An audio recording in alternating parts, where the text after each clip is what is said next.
In the starting of the story, the main character, Rem, shares that nowadays adventurers and monsters use magical clones to fight. Dungeon raids where no one gets hurt have become very popular, and videos of the raids are streamed across the continent. Currently, adventurers and demons, even heroes and the Demon King, are just occupations. The scene shifted to the 4th floor of the Demon King's castle, where Rem and his team were fighting monsters and beasts. Streamers outside the dungeon were broadcasting the whole fight. A boy named Alvar slashed his sword, destroying the beasts. Rem was stunned to see Alvar's magical sword burst with power, defeating at least 10 werewolves in one slash. They also shared that Alvar's skill was hard to use because he was vulnerable until it activated. However, the Holy Knight Lucky was covering for Alvar, providing great support. Commentators then said that everyone in his party was very powerful, but team coordination was still necessary for dungeon raids. Although Lucky himself boasted warrior tier offense and the ability to make level-headed decisions while covering his comrades,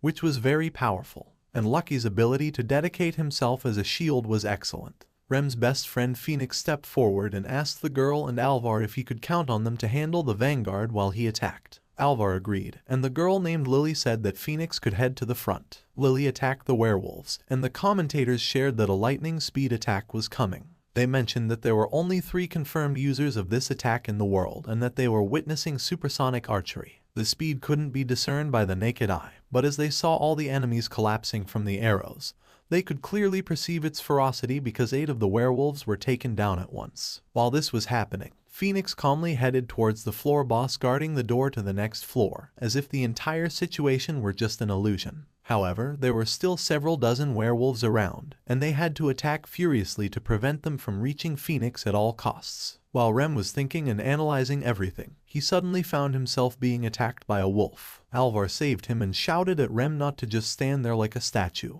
He jokingly asked Rem if his black magic specialized in doing nothing too. As karma would have it, Alvar was also attacked by a wolf, but his mom Lily came and saved him, urging him to focus on the fight as there were still enemies around. Alvar responded with a yes but expressed frustration over Rem not taking action. Rem felt tense and didn't know how to respond, but now he focused on the fact that his friend Phoenix was about to attack. The commentators resumed sharing about the fight as Phoenix had finally reached the floor boss. They noted that the boss wolf was significantly larger than normal werewolves, possibly 3 times as big, and exerting tremendous force. But Phoenix, even as he stood before the massive floor boss, showed no hint of hesitation. He then apologized to the wolf leader and shouted that they needed to pass. The wolf boss furiously went to punch Phoenix, but Phoenix easily blocked the attack with his sword. Rem was amazed by how powerful the impact was. Suddenly, flames started enveloping the wolf boss, causing it to burn. Upon seeing this, the commentators were initially confused about what was happening.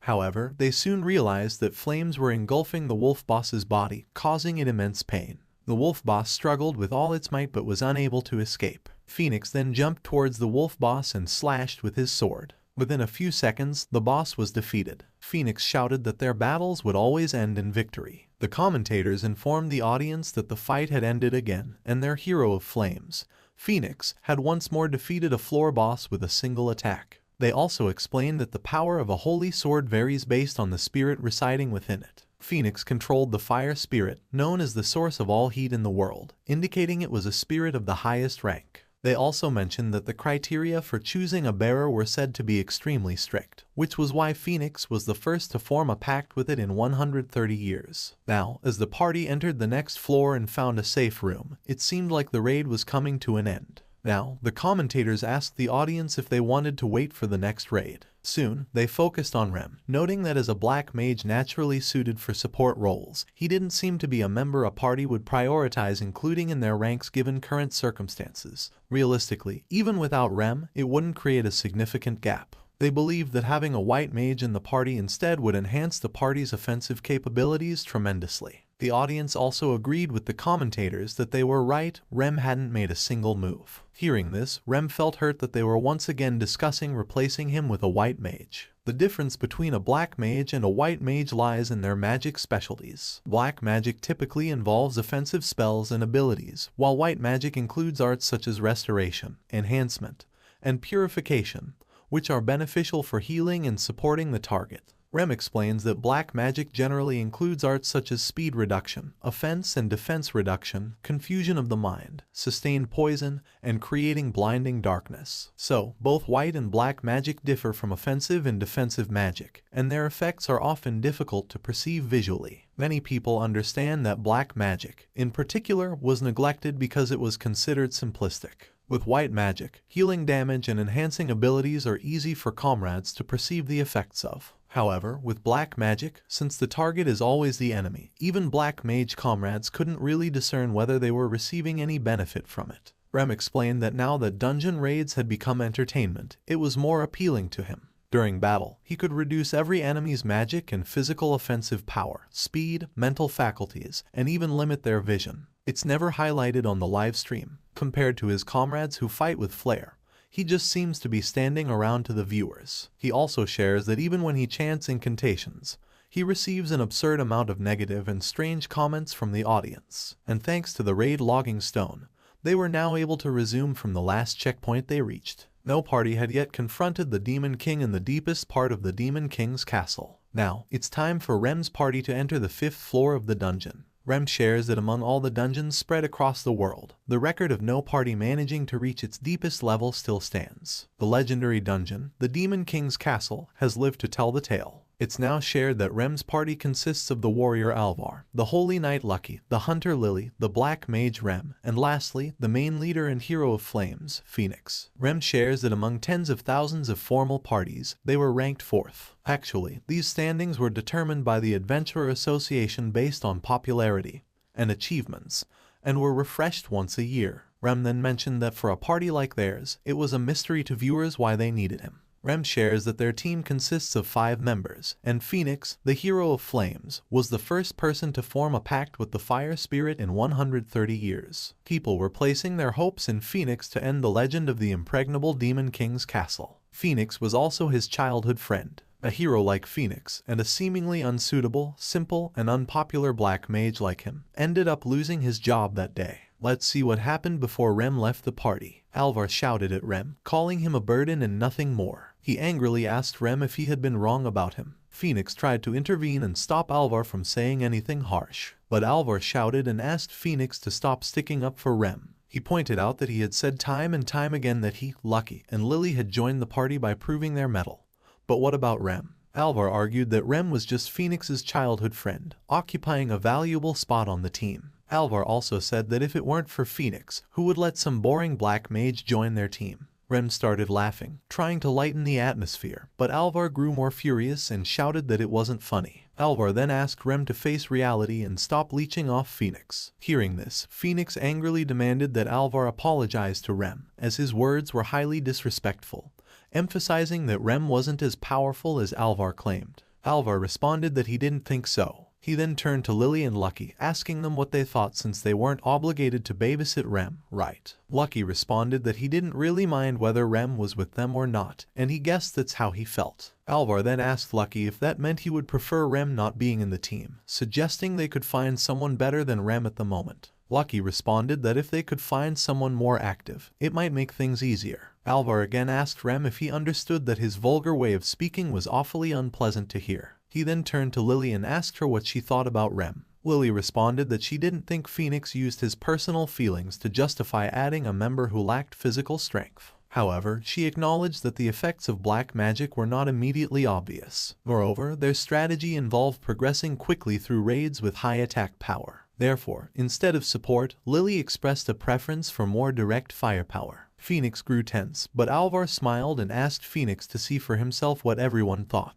Alvar again approached Rem and assured him he wasn't saying these things out of hatred. Rem was growing increasingly frustrated. To Rem's surprise, Alvar suddenly asked him to cast his black magic on him so they could instantly see its power. Alvar also announced that if Rem's black magic proved to be powerful, he would deeply apologize to him. Rem hesitated in response, recalling his childhood when his master accepted Phoenix as a student and warned Rem not to complain about it anymore, threatening not to teach him again if he heard any more complaints. Rem then asked Phoenix to keep it a secret forever. On the other hand, Phoenix became very furious and shouted at Alvar that if he said anything more to Rem, it wouldn't end well for him. To Phoenix's shock, Rem said that he understood and was ready to quit. Alvar laughed and was happy that Rem had finally agreed to leave. Alvar then asked Phoenix if he now understood that Rem was just a coward, and having someone like Rem in the party ranked 4th in the world was laughable. Alvar then publicly announced that his black mage was going to quit, and asked who they would replace him with. On the other hand, deep down Rem wondered if this had happened many times before, and whether it all started because he was a black mage or if Alvar had instigated it. Rem then shared that adventurers were simultaneously part of a meritocracy and the entertainment industry. If someone wasn't powerful, they couldn't raid dungeons, but if they weren't attractive, people wouldn't pay attention to them either. Audiences, fellow adventurers, and even comrades would alienate such a person. Rem then shared that he was certain the lifestyle he had aimed for in the past wasn't one where he'd end up humiliated. If he couldn't fulfill his duties effectively alongside others, then he had no choice but to change himself. Phoenix tried to stop Rem, but Rem continued, saying it was fine because he would surpass all of them with a different party. Alvar laughed and told Rem that there wasn't even a single party that would want him. At that moment, Rem, with a heavy heart, decided that while he and Phoenix had always been childhood friends, for the time being they would be rivals. After leaving that place, Rem sat outside a house and pondered that it was just the same old complaint again. As always, he had to cope with it silently because if he explained to his teammates, his master would surely be exposed, which was neither his wish nor his desire. Rem also shared that Phoenix had been keeping the promise he made to him when they were young, even now. However, because of that, when Phoenix covered for Rem felt sorry that Phoenix's trust within the team might waver. Rem then wondered that he had mentioned joining a different party earlier, but in reality, only heroes could form parties, and he was just a black mage who ended up in Phoenix's party for some reason. He pondered who would recruit someone like him once he was out of Phoenix's party. Suddenly, out of nowhere, Rem heard someone shouting that they didn't want that. When Rem turned to look, he was surprised to see a person shouting at a girl. Upon closer inspection, he was shocked to realize it was a young demi-human girl. A boy standing beside the girl reassured her to calm down and not be sad, assuring her that he was sure their uncle had eaten somewhere else. He added that she got all sorts of customers once it got late at night, so she just needed to try her best the next day as well. Upon arriving, Rem asked the girl if the shop was still open as he was feeling hungry. Both the boy and the girl were surprised to see Rem and confirmed that yes, the shop was still open. Rem then complimented the girl on her help in the store and asked her what she would recommend for him to eat. The girl hesitantly looked at some apples, so Rem asked if it could be those apples, and if so, he would take one. As Rem picked up an apple from the bucket, the girl hesitantly mentioned that the one he took might look a bit odd, but it had a clean color, so she was sure it would be delicious. She also mentioned that it seemed pitiful because nobody wanted to buy it. She tried her best to convince people that it was delicious, but everyone said they didn't want it. Therefore, if Rem didn't want it either, she wouldn't force him to eat it. To her surprise, Rem took a bite of the apple and shared that it was indeed delicious, just as she had said. The girl looked at him with confusion and asked if he was telling the truth. Rem replied affirmatively, adding that she should not judge solely by appearance but also by taste, and that she was truly an amazing shopkeeper. Rem then asked her if she wouldn't mind if he came back to buy from her again, as he would like the shopkeeper to give him all sorts of recommendations. Hearing this, she was flattered and with tears of happiness, she responded with a heartfelt yes and thanked him sincerely. The boy beside her congratulated the girl on finally getting her first customer. He also thanked Rem for coming, but Rem responded by saying that he should be the one thanking them. He then apologized for disturbing them at night. Rem noticed that the girl was hiding behind the boy, which confused him. The boy explained that she was just feeling embarrassed. Rem then said goodbye and started to leave, but then the girl came out and shouted that her name was Cashew. Rem smiled and introduced himself as well. Cashew thanked Rem and told him that she would be eagerly awaiting his return, whether it was the next day or the day after. She assured him that she would wait for him no matter how long it took. Rem was shocked to hear that. After saying goodbye to them, he wondered to himself that even someone like him wanted to be needed by somebody. He reflected on his interaction with the girl and wondered if it was a little bit weird to act on impulse like that. He then thought to himself that if such a young girl was doing her best, he had to do his best as well. Rem recalled the words of his master, who had said that it would be a long and arduous battle. His master had emphasized that if Rem didn't reach the summit, nobody would recognize his value. Rem then firmly believed that there was someone out there in the world who needed him. The scene shifted to another place where a girl was looking at a photo of Rem and quietly chanting his name. The scene then shifted to a few weeks later, where Rem was wondering how many weeks he had spent searching for a party. Whenever Rem approached a team asking for a spot, some of them would say there were no openings, and others would make fun of him, saying he got kicked out of his last team. Some were even ready to take him, but after hearing that he was a black mage, they started hesitating. Remembering this and his own words of shouting at Alvar that he would surpass them with a different team made him frustrated. He had said that to them, but he still hadn't joined any party. It got to the point where he decided to use the matching service provided by a subdivision of the Adventurer Association. Rem mentioned that the service fee was expensive, but it helped him survive. To his shock, when he searched for a quest, there was no match for his job as a black mage. Feeling sad, he decided to go have some food first. The scene then shifted to the cashew store, where the man beside her, named Blitz, mentioned that he knew Rem must be having a tough time being a black mage. Rem responded that it wasn't really like that. He occasionally saw urgent, recruiting black mages notices around. Blitz asked again if Rem could use anything besides black magic. Rem explained that it's not that he couldn't use other skills, but the ones he didn't have an aptitude for were really not effective. Additionally, adventurer registration only permitted jobs for which someone had an aptitude. Seeing Rem sad, Cashew shouted that she thought black mages were cool too. Rem responded that he was happy she said that, but guessed that was why she had a cute poster girl instead of a boring male shopkeeper to attract generous customers. Blitz told Rem that what he thought wasn't true, and even Cashew got embarrassed and started blushing. Rem then shared that Cashew was only 8 years old and wasn't just helping out. She was wholeheartedly trying to support her family's finances, however little it might be, and had gotten permission to work. He also shared that he seemed to be Cashew's very first customer, and that he wanted Cashew to keep encouraging him, so he showed up at her shop quite often. He hadn't seen Blitz in a long time, but Blitz was always worried about him. Blitz then told Rem that he totally understood Rem's situation because he wanted to become a tailor as well. No matter how much he practiced, he couldn't match those who had the job officially. Rem then shared that in his country, children find out about their job in a temple when they turn 10 years old.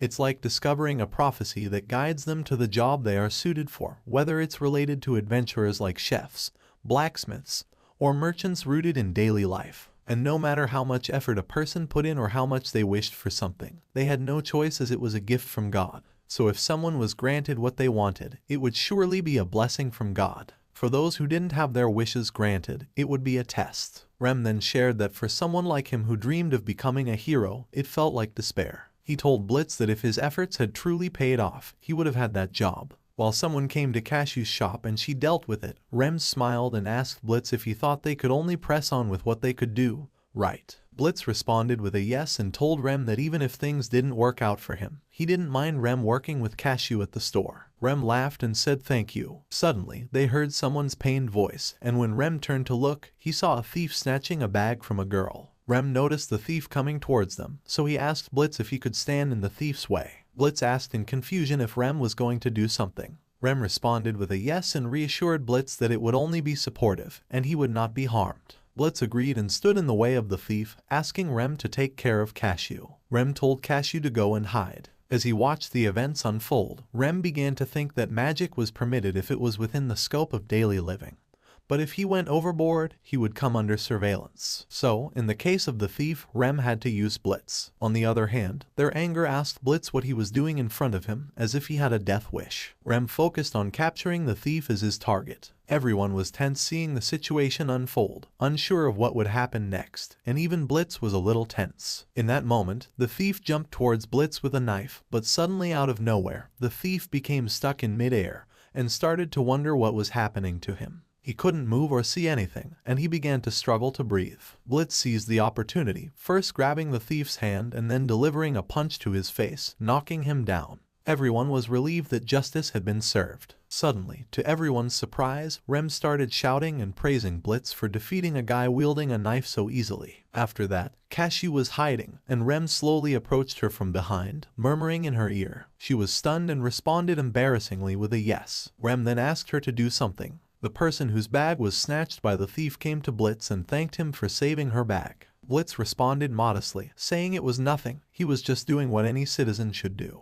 In the midst of this, Cashew shouted that shopkeepers were so cool. Hearing this, the girl asked if Blitz was a shopkeeper. She then expressed her thanks by buying some of those fruits. Blitz thanked her for her purchase. Seeing this, others also started coming to buy fruits as a way to show appreciation for Blitz's bravery. Seeing this, Rem finally felt relieved knowing that by helping Blitz do something good, people would want to give Blitz something in return, especially now that Blitz was seen as a hero who stopped a criminal. Blitz happily gave a thumbs up to Rem for his part in the situation. Rem watched as people carried the thief away because he couldn't walk on his own. Rem thought to himself that even though he used black magic, in reality, it wasn't something he could easily use in front of a man with a knife. As an apology for getting Blitz to take down the criminal instead of him, Rem thought it would be nice to contribute to Blitz's story even a little bit. After that, Rem wondered if he hadn't lost his touch, since even after retiring from the party, he had at least kept up his training as he had promised his master. Rem shared that even after his job was identified, he couldn't give up on his dream of becoming a hero, so he desperately tried his best before his master. Looking back on it now, he realized it was a special training that felt like he was in hell. Rem recalled how he would be left alone in the mountains with beasts, forced to climb after being pushed from cliffs,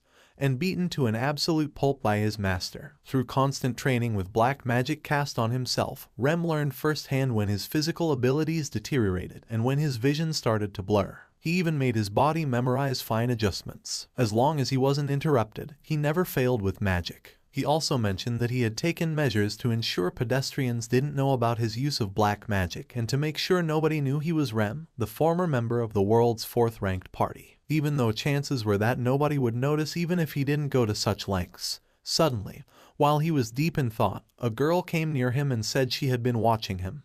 The black mage, Rem. Confused, Rem wondered if the girl had really noticed him during that time. The girl's name was Mira. She shared that she thought Rem was truly magnificent. In addition to his flawless control of magic, she was absolutely fascinated by his ability to optimize and unleash several kinds of black magic in just a few seconds. Hearing all that, Rem became tense, realizing that what he had done earlier was completely exposed, and he wondered who this woman was. Mira then smiled and confessed that the truth was she was a huge fan of his. Rem was shocked to hear this and wondered if it was a joke. He could believe it if it were someone like Phoenix, but someone being a fan of him like Mira seemed impossible. Mira reiterated that she had never imagined she would witness Rem's black magic firsthand. She intentionally slowed down while chasing him and almost lost sight of him in the process. Suddenly, Rem noticed something nearby that looked like an antenna resembling a bat, and he wondered if Mira was a vampire. Mira then asked Rem if he liked demi-humans. Rem responded with a no, feeling taken aback by the question. Out of nowhere, Mira grabbed Rem's hands and exclaimed that his black magic was truly wondrous. She added that it might sound unpleasant, but she had been searching for him non-stop since he withdrew from his party. She couldn't help but think that Phoenix's party was foolish for expelling Rem. She was about to say more, but Rem hesitantly told her she was too close. Embarrassed, Mira let go of his hand and stepped back, apologizing. She explained that she had always wished to meet a gentleman like Rem, so she unintentionally got too close. Out of nowhere, Mira started running away,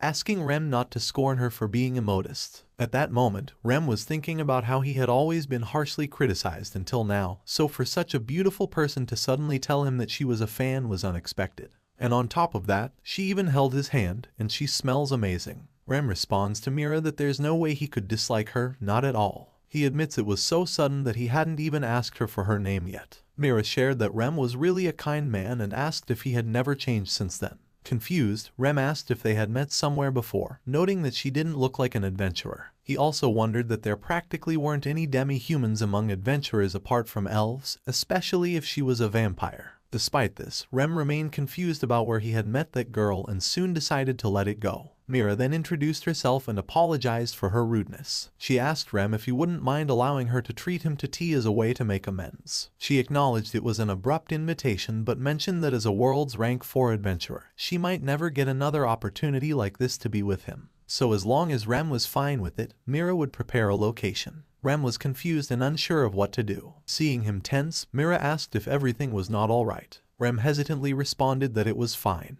Afterward, Rem wondered if there was any human who could refuse something like that. Nevertheless, Mira was really sticking close to him, though it was understandable since she was so beautiful. She seemed totally different from someone like him. Suddenly, Mira started talking again, mentioning that their conversation had strayed off topic halfway, so she didn't have the chance to say it earlier. He was the ultimate black mage. Rem responded with a no, disagreeing with her assessment. Mira urged Rem not to be modest, pointing out that among the top 100 parties in the world, there were only 3 black mages, and Rem was one of them. She emphasized that in the adventure industry, the black mage's role was distinct from other jobs because it wasn't flashy or showy. However, the reason Phoenix's party managed to achieve such results was solely because of Rem's involvement, which couldn't have been achieved by a normal black mage. Moreover, Rem's ability to control magic so accurately stemmed from his deep understanding of every little detail about the effects of his magic. Mira continued, expressing her belief that Rem must have put in incredible effort that was unimaginable to ordinary people. Rem couldn't help but remember the hurtful words of his ex-teammates,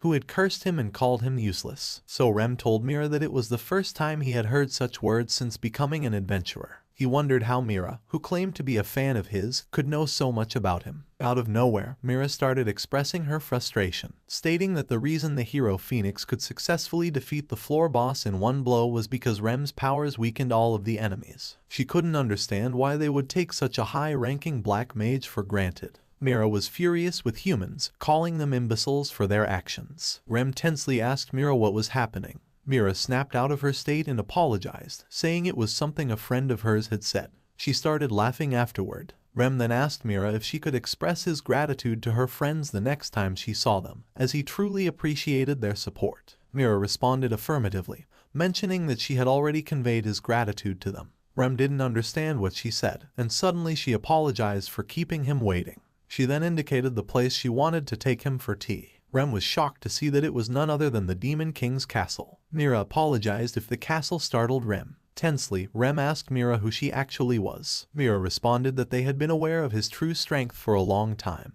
but seeing it in person had firmly convinced her. Mira also shared that she believed Rem was a man who deserved respect and a fitting position. She begged him to please lend his strength to them by any means possible. In the next scene, they go inside the castle, and Mira tells someone that she has brought the black mage Rem. A girl comes in, sharing that she is happy Carmilla has returned. Hearing the name, Rem finally remembered that she was Carmilla, the floor boss on the 3rd floor of the Demon King's castle, known as Dungeon Carmilla. Rem also shares that it seems like the blood of her enemies is sucked out by the bats she sends, but in reality, she uses magic to attack. She was cruel and couldn't resist tormenting people for fun. That was the kind of character she was, but she didn't resemble Mira at all. The unknown girl's voice then asks if he is Rem. Rem responds with a yes and starts wondering about the Demon King's castle, which is a dungeon with 10 floors. The ruler of the demons doesn't show themselves until someone reaches the castle's deepest point. Rem then shares that, to this day, no one has ever reached it. He would be the first adventurer to set eyes on the leader of the Demon King's castle. As he listens to the girl's voice, he wonders if it sounds somewhat childish. The girl then reveals that she is the leader of the Demon King's castle, Lucy, the ruler of the demons. When Rem sees Lucy, he gets startled and continues staring at her. Seeing this, Lucy asks Rem if something is wrong or if there is something off about her. Rem responds with a no, simply remarking that she looked far younger than he had ever imagined. Lucy furiously asks Rem if he's saying that she doesn't look like the ruler of the demons at all. Rem tensely responds that as someone who didn't know who the ruler of the demons was, he didn't dare to make any comments. Hearing his answer, Lucy is amazed and tells Rem that if he were the typical rude person, she would have kicked him out by now. However, it seems he is different. Lucy then shouts that they've had enough introductions and should get straight to the main issue. Out of nowhere, Lucy announces that she has appointed him as the staff officer of her Demon King's castle. Hearing this, Rem is shocked and asks, what? He wonders if that essentially makes him the number 2 of the Demon King's army, and whether such a role is suitable for a human. Seeing his expression, Lucy comments that he looks like it's his first time hearing about it. Lucy then asks Carmilla if she told him about it, right? Carmilla responds, apologizing sincerely, saying she thought bringing Rem to the Demon King's castle would expedite things more than explaining beforehand. Hearing this, Lucy gets angry and asks Rem angrily if he came with Carmilla without knowing anything. She continues, asking if he thought that just because Carmilla said she was a bit of a fan of him, he might get a chance to fondle her chest. That's what he was thinking, wasn't it? Rem is stunned to hear this and responds that it wasn't what he was thinking. Lucy asks again if he's saying he doesn't want to fondle them, questioning if he's even a healthy young man. She tries to make a comment about Carmilla's breasts, but before she can, Carmilla stares angrily at Lucy. Seeing this, Lucy becomes tense and stays quiet about it. Lucy then shares that she thinks they've gone off topic. Rem tensely thinks to himself that the person who got off topic was none other than Lucy herself. Lucy tells Rem that it was Carmilla's wish to make him her staff officer. Surprised, Rem asks, "What?" Lucy responds with a yes, mentioning that even if she hadn't carefully looked at him, she wouldn't have noticed it either. Out of nowhere, Lucy asks Rem which ruler of the demons had trained him. Hearing this, Rem wonders if Lucy is asking about his master or mentor among the demons. Lucy reiterates that there's no way Rem could have achieved that state on his own, as he is on par with the Black Mage who strictly devoted themselves for 100 years or even more. Despite Rem hiding it well,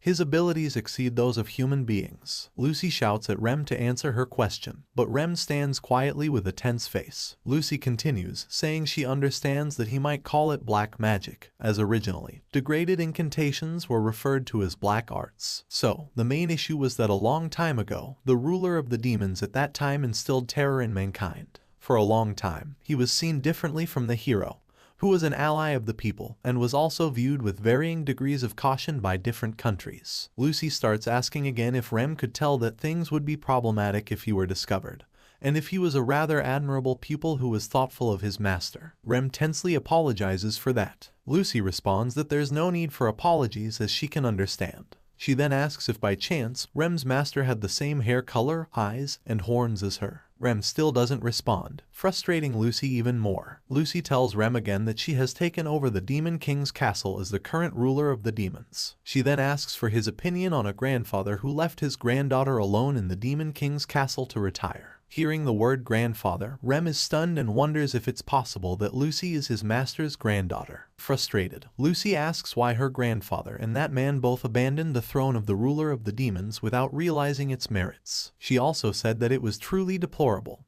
or at least she wanted to say that. However, she felt lucky to have found a relative in a place like this. Hearing this, Rem realizes it's clear that his master was the Demon King's grandfather. Lucy said that to think there was a living human who was educated by her grandfather, Carmilla's eyes weren't wrong at all. Carmilla responds that she, too, never expected Rem to be that great. Hearing the word education, Rem wonders if Lucy and Carmilla are referring to his master's training. Lucy then shares that she had planned to test him, but now she feels there's no need for that. She asks Rem to become her staff officer and help her Demon King's castle prosper greatly. Rem asks them to hold on for a moment and thinks to himself that he has come this far, but never imagined that a former adventurer like him would join the side that fights against the hero. Suddenly, Carmilla interrupts Rem and shares that she wouldn't tell him to force himself, but she would be most delighted to work together with him. Carmilla also asks why Rem became an adventurer despite knowing he was a black mage, as the decision to become an adventurer appears to be a thorny path. Rem responds that it was because he wanted to become a hero.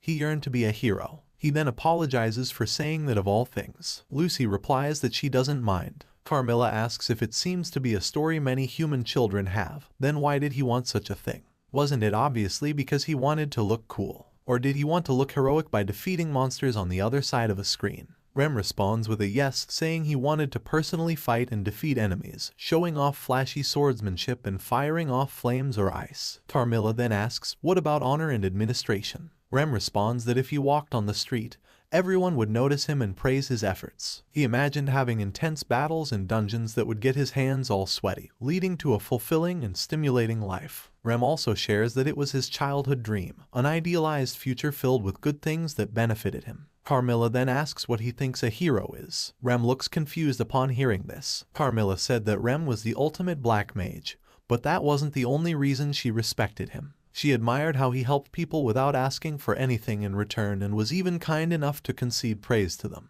So, a human who can take action for the sake of righteousness over honor should be called a hero to begin with. One's job simply indicates one's attitude and doesn't define everything about the person. This holds true for a hero as well. Carmilla asks Rem again if he still feels the desire to become a hero now. She wonders if it's only possible as an adventurer, since adventurers raid dungeons and fight against monsters. Rem wonders that monsters were originally a role shouldered by demi-humans and there were some elves as well, and the like, but adventurers were primarily humans. Thus, he yearned to be a hero without a doubt, and he never once considered not becoming a hero. So, Rem asks if anything would change if he became a monster. Carmilla responds that unlike adventurers, monsters constantly hide their true forms, so there wouldn't be any specific honors for him. He would likely be an existence far from the hero that he pictured. Carmilla also said that she didn't know his circumstances, but she could tell that he had no intention to reveal his powers. However, if he were to be a monster masking his true form,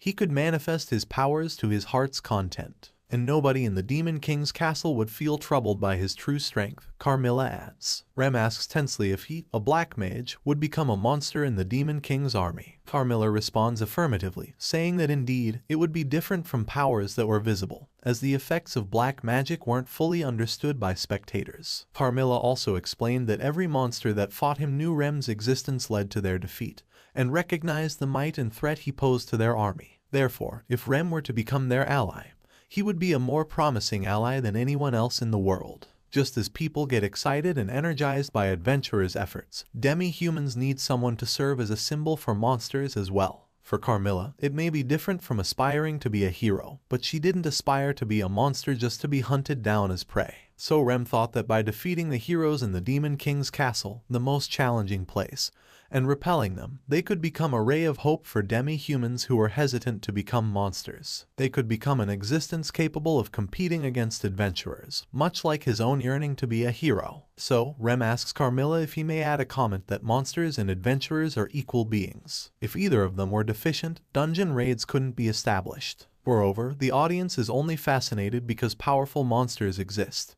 and he has never considered them as prey. Carmilla responds with a yes, saying that it's precisely because of Rem being that way that she feels compelled to reach out to him, because he is truly kind and powerful. She then asks him, pleased, if he would not become their hero. Rem responds affirmatively, saying that he will do it. Lucy then remarks that it looks like they have come to an agreement. She announces that she appoints the black mage Rem as staff officer of her Demon King's castle. So, on that day, Rem successfully found new employment after being expelled from his world's rank 4 party, and his new workplace was the Demon King's castle. His position was staff officer, his job was that of a black mage, and his goal was to be the hero who leads the monsters. Rem shares that now, even if it means continuing on a path that would lead him to confront his friend, he wouldn't hesitate. On the other hand, Phoenix asks everyone if they should proceed with the next raid. While Rem was wondering about it, the room suddenly got bright from the light, and Rem saw there were more people. He asked in shock, is there someone else here? Lucy apologized, saying she forgot to mention it, and asked Rem to let her introduce the 4 heavenly kings in his Demon King's castle again.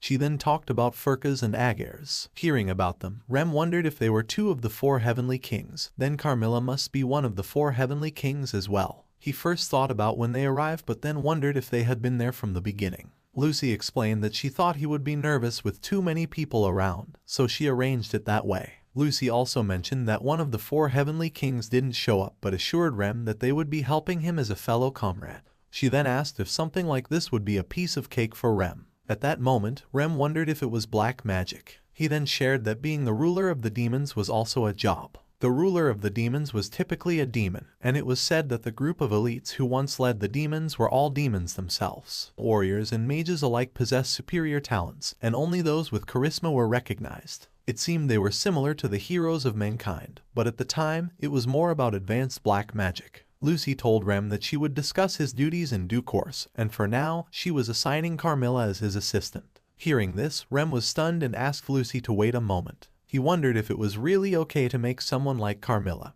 who was also one of the 4 heavenly kings, his assistant. Lucy then explained that the staff officer reports directly to the ruler of the demons, so its rank is higher than that of the 4 heavenly kings. Therefore, Rem had no reason to hesitate. With a puzzled expression, Lucy reassured Rem not to worry, as she was confident he could become the world's best floor boss, and the world rank 4 party would be no match for him. Seeing her expression, Rem wondered if his concern was about negative opinions towards him. Agers then approached Rem, apologizing for the late introduction. He extended his sincere congratulations to Rem for his appointment as staff officer. Agers revealed himself as one of the 4 heavenly kings in the Demon King's castle, known as the Demon of Time. Rem responded that he was pleased to meet Agers. Carmilla stepped forward and admitted she hadn't noticed Agers was there. Agers responded angrily, denying that he had cast any magic on her. Carmilla then asked Agers if he had been skeptical of Rem's strength. Agers responded that unlike Carmilla, he hadn't had direct contact with the staff officer's black magic. Regarding typical black magic effects, if it's ability dampening, it might reduce abilities by a few %.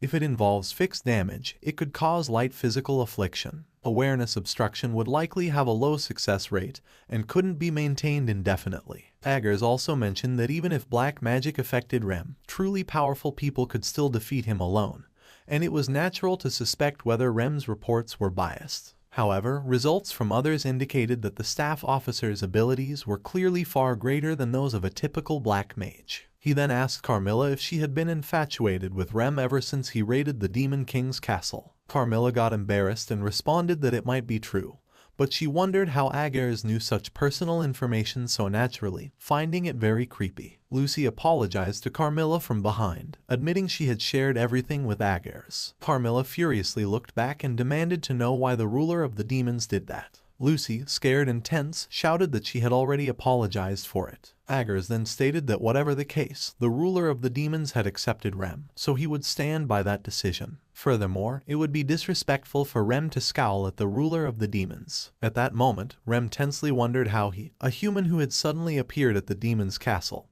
and despite being a black mage expelled from his party, had become superior of the 4 heavenly kings. Yet, they still treated him courteously. He also thought they seemed like good people who even paid respect to the ruler of the demons. Aggers then stated that it was the ultimate reward for the ruler of the demons to scowl at them, but the opposite must never happen. Hearing this, Rem became confused and wondered if Aggers had said something strange. Lucy shouted at Aggers to be silent, while Carmilla asked him to at least avoid causing a scandal by getting arrested. Aggers expressed how foolish he felt to acknowledge that he was a childish protector. He believed childish lives were precious, but he would never harm them. He emphasized that true protectors show loyalty, and he would prefer if Carmilla didn't associate him with those who degrade angels into outlets for their desires. Frustrated, Carmilla asked Aggers what he meant by protector, and why he seemed to enjoy being abused, stepped on, and scowled at. She also warned Lucy to be cautious, emphasizing that even if Aggers asked her to contact him in unusual places, she should never respond.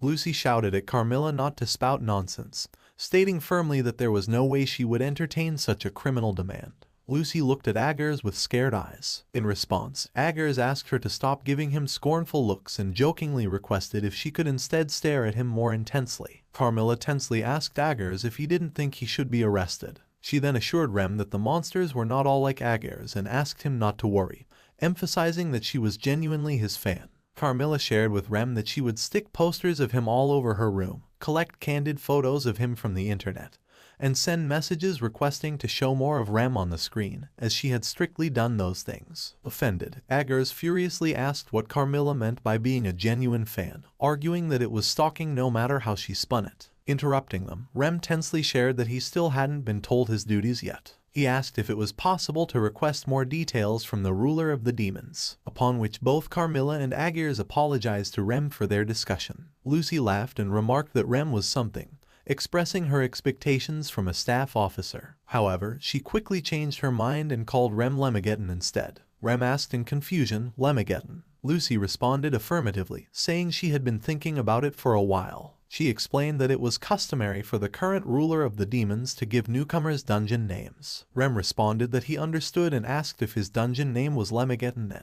Lucy happily remarked that it had a nice ring to it and asked if he thought so too, mentioning it was a fitting name now that he would be leading the monsters. She was confident everyone else would also be pleased with the name. Rem responded with a thank you. He then shared that when dungeons were turned into forms of entertainment, many different systems were developed and installed to ensure no danger befell anyone. There were also laws and rules established for them. Dungeon names, raid logging stones, registration cards, mana bodies, the return function. These were all systems developed. If people in hero parties were expected to play heroes, then monsters were expected to be defeated as beings of darkness. Even if it's just part of the setting, some people adapted their acting in dungeon raids to real life. To ensure demi-humans acting as evil monsters weren't identifiable, they began dedicating outfits for dungeons and using stage names called dungeon names. People also get hyped during developments when heroes are repelled or forced to retreat, but it's human nature to want the heroes to ultimately win. For instance, the day after someone's favorite adventurer loses to an orc, they might pick a fight with another completely innocent orc. It was because of such occurrences that the actual people involved were always in danger. Now, everyone sat together near the dining table and there was silence. Rem looked confusedly at Forcas, who wasn't moving at all. Upon seeing this, Carmilla commented that it looked like Forcas was sleeping. Hearing this, Rem was shocked and focused on the words sleeping and this child. The fact that one was sleeping while another was absent made the four heavenly kings appear quite different from what he had imagined. Carmilla then asked Rem if they had explained everything sufficiently, and if he had any more questions. Rem thought about it and realized that his dungeon name was Lemageddon, and he must ensure his mana body did not expose his true identity. Lucy remarked that Rem seemed greatly bothered by the coincidence in the name, but she was pleased with it, so Rem couldn't object. Tensely, Rem wondered if Lucy put it that way, then he didn't have any choice, did he? Carmilla then asked, confusedly, if it wouldn't be a waste to put a mask on his avatar. Lucy laughed and questioned if it would be a waste, considering it wasn't really a face worth showing. Hearing this, Carmilla furiously asked Lucy what she meant by that. Upon hearing Lucy's scared response, she replied that she supposed it depended on who was looking at Rem, suggesting Carmilla could call Rem attractive. Aggers then shouted at Carmilla, reminding her that it was the second time she had spoken out, and they should be happily yielding to the ruler of the demons' threats, not the other way around. Rem shared that he hoped they could all decide on an avatar for him. Deep down, he wondered about making his skin a bit fairer and changing his hairstyle. However, he knew altering himself to the point where he wouldn't be distinguishable from his true form was illegal. Some adventurers managed to remain identifiable as demi-humans by keeping their ears or tails, even after adding horns or other features. Rem then recalled a time when Lily once argued with Alvar about whether or not to hide their ears. He also shared that elves barely differed from humans in appearance and were generally considered beautiful, which had made them a popular race over the last few years. Elven adventurers had been increasing year after year. However, Alvar was concerned because there were viewers who only wanted to see humans in battle. In the end, he and Phoenix sided with Lily, but it was true that the effects of black magic were not immediately apparent. Their style was to progress quickly through raids with high attack power. Therefore, frankly, instead of support, he thought he would prefer more direct firepower. Seeing Rem deep in thought, Carmilla asked him what was the matter. Rem responded that it was nothing. Lucy then began to explain about his staff officer job. Rem responded with a yes, admitting that he actually didn't know what a staff officer did. Suddenly, Lucy threw a ring towards Rem and asked him to take it. Rem asked what the ring was for and, upon seeing it, wondered if it was made from animal bones. Lucy responded that it was a magical tool that allowed him to summon anyone he had made a contract with. Rem was confused about the ring and explained that magical tools were artifacts imbued with mysterious powers, crafted by species now extinct. He mentioned Alvar's magical sword as an example, certain that it was something Alvar inherited from his father. Lucy explained that if both his mana and the mana of the person he wished to contract with were simultaneously poured into the ring, and then they both took a verbal oath, the contract would be sealed. So, it's a simplified summoning item, Rem remarked, surprised. He then asked Lucy if summoning wasn't an incredible ability. Lucy replied affirmatively, but reminded him that the ring could only register up to 72 people, so he should keep that in mind.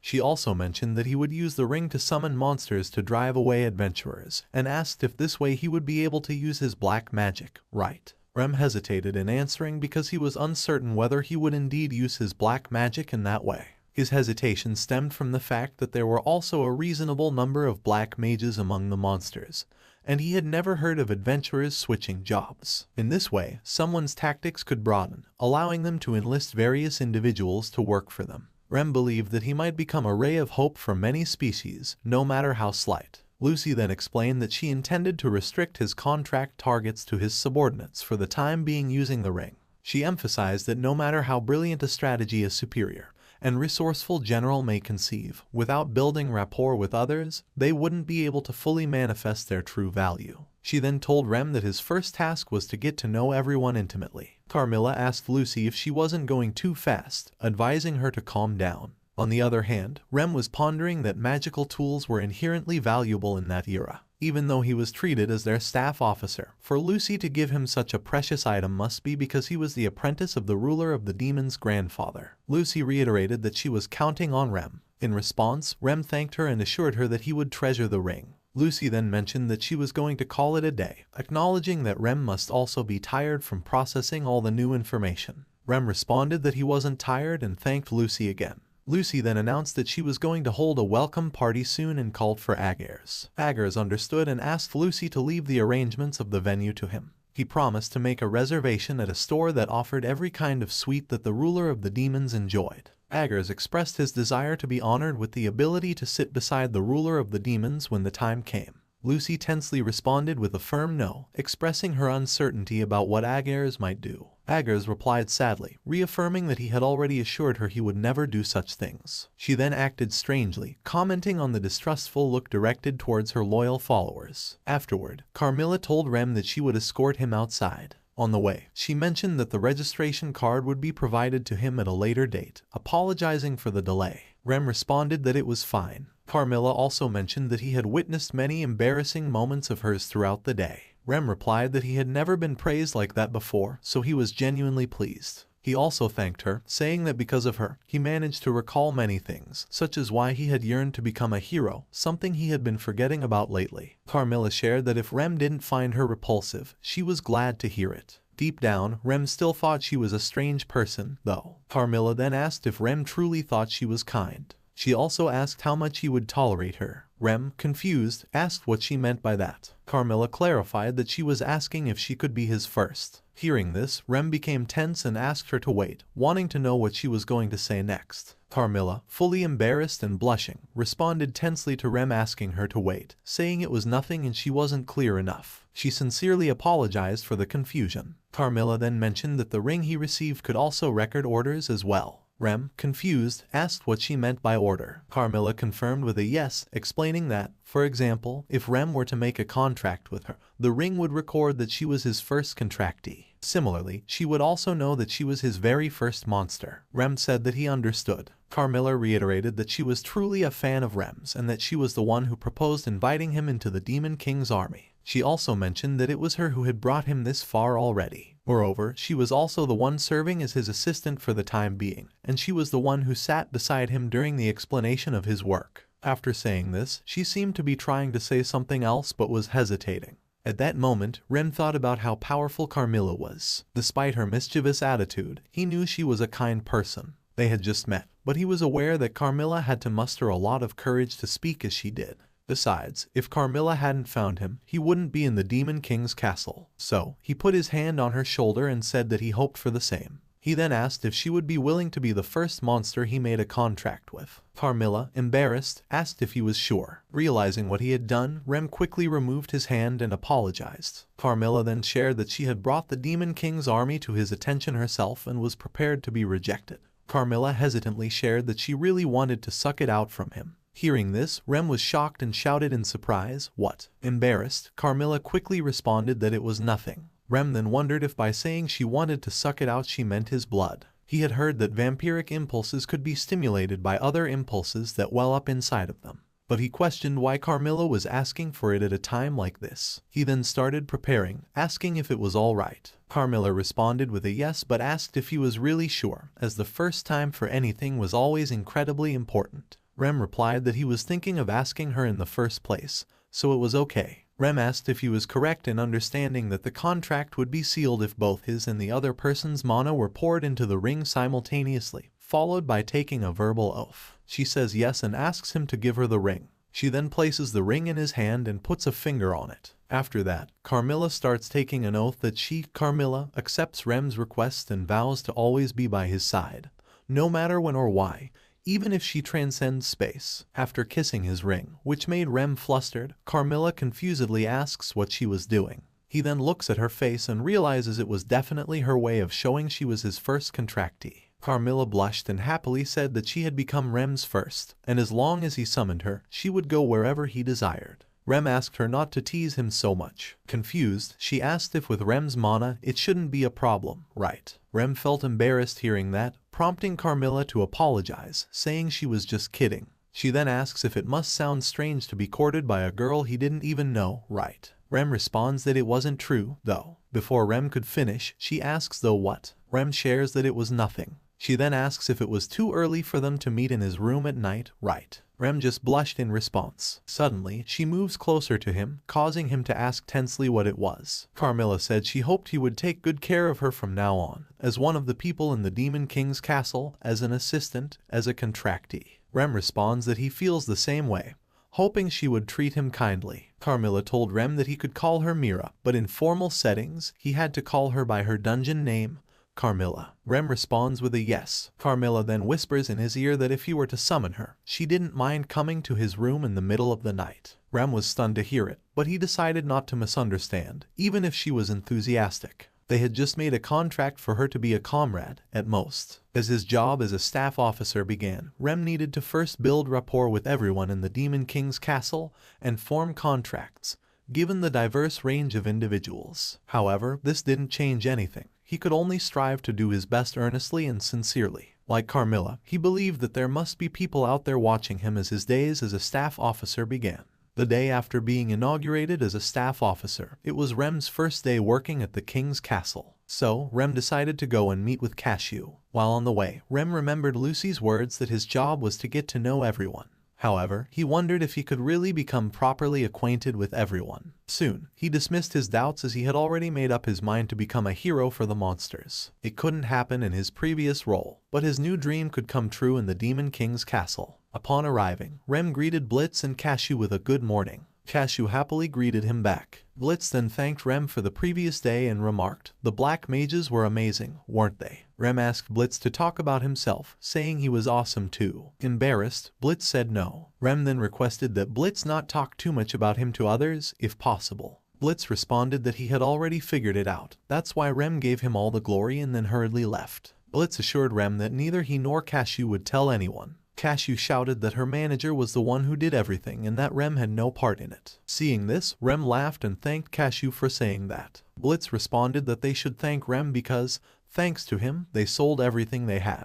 Blitz took out some money and offered it to Rem, saying it was his share. He explained that since Rem helped so much, it was only natural to show some gratitude. Seeing this, Rem was surprised and initially denied accepting the money, but Blitz insisted and gave it to him forcefully. Cashew wondered about the words gratitude and natural, then started looking for something. Confused by Cashew's actions, Rem asked what was happening. Cashew then gave Rem an apple as her token of gratitude. Rem thanked her sincerely, expressing his happiness. Rem then mentioned that he wanted to take some fruits to his new workplace, so he asked Cashew to give him as much as the money could buy. Cashew started picking fruits for Rem. Meanwhile, Blitz asked Rem if he had finally found a new place to work, right? Rem was about to reveal the truth about his job, but before he could, Blitz asked which party Rem had been a part of, mentioning that he would add it to his favorites so he could spectate it anytime. Rem felt tense and wondered if he should mention that he didn't have an account for dungeons. Even if he did, he couldn't tell Blitz, could he? He was still gathering comrades and transitioning from adventurer to monster, but he truly cherished that sentiment, didn't he? Rem responded to Blitz that it was still temporary, so once everything was finalized, he would share more. Meanwhile, Cashew tensely and sadly showed the bucket of fruits to Rem, asking if he would be okay with those misshapen fruits. Rem reassured Cashew that it was fine, emphasizing that what mattered was what was inside, and since Cashew's fruits were delicious, it would be perfectly fine. Suddenly, Carmilla's voice appeared, asking if she should carry his bags of fruit. Rem was surprised to see Carmilla. She approached him tensely and asked if he was also a pervert like Agers,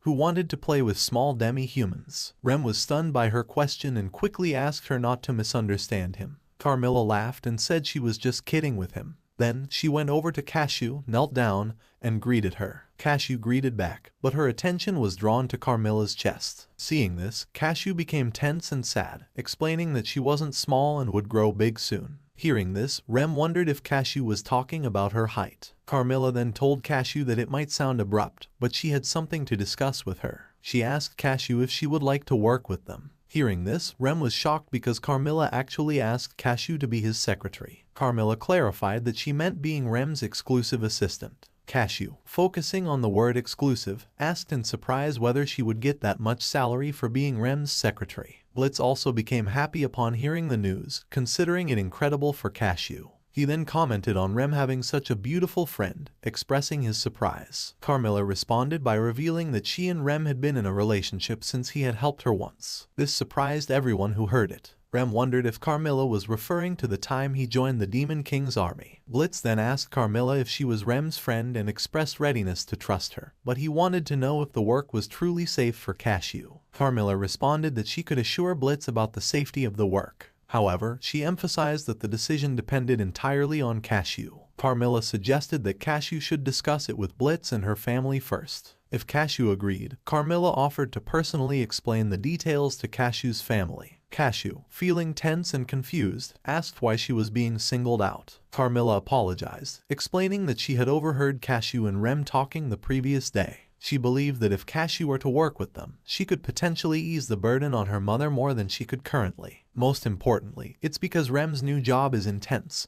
so having an intimate and wonderful assistant would be crucial. Hearing this, Cashew got flustered but looked very happy. Even Blitz was pleased, saying he didn't have to worry as long as it's with Rem. Cashew then embarrassedly asked Rem if her being his assistant would cause him trouble. Rem was stunned by her question but soon responded with a reassuring no, expressing that he was very happy when they were together. Thus, it was absurd for him to say that she would trouble him. Instead, she could probably do a better job than usual. Rem then went into deep thought, wondering if it was okay to bring such a young girl to the Demon King's castle. As they explained to Cashew that she would be a secretary and wouldn't be dispatched to defend, the idea was to assign her clinical tasks, right? Rem noticed that Cashew was making weird faces, so he reassured her that it's okay, she didn't need to force herself. To Rem's surprise, Cashew exclaimed that she wanted to do it. She insisted that she wanted to help him and be Rem's secretary. Cashew then asked Blitz if the manager was okay with it. Blitz happily responded with a yes, expressing that she could move on from earning pocket change now, and he would definitely support her decision. After everything that happened, it was time for them to leave. Blitz asked them to wait and started collecting fruits, saying it was a gift to celebrate Rem and Cashew's new job.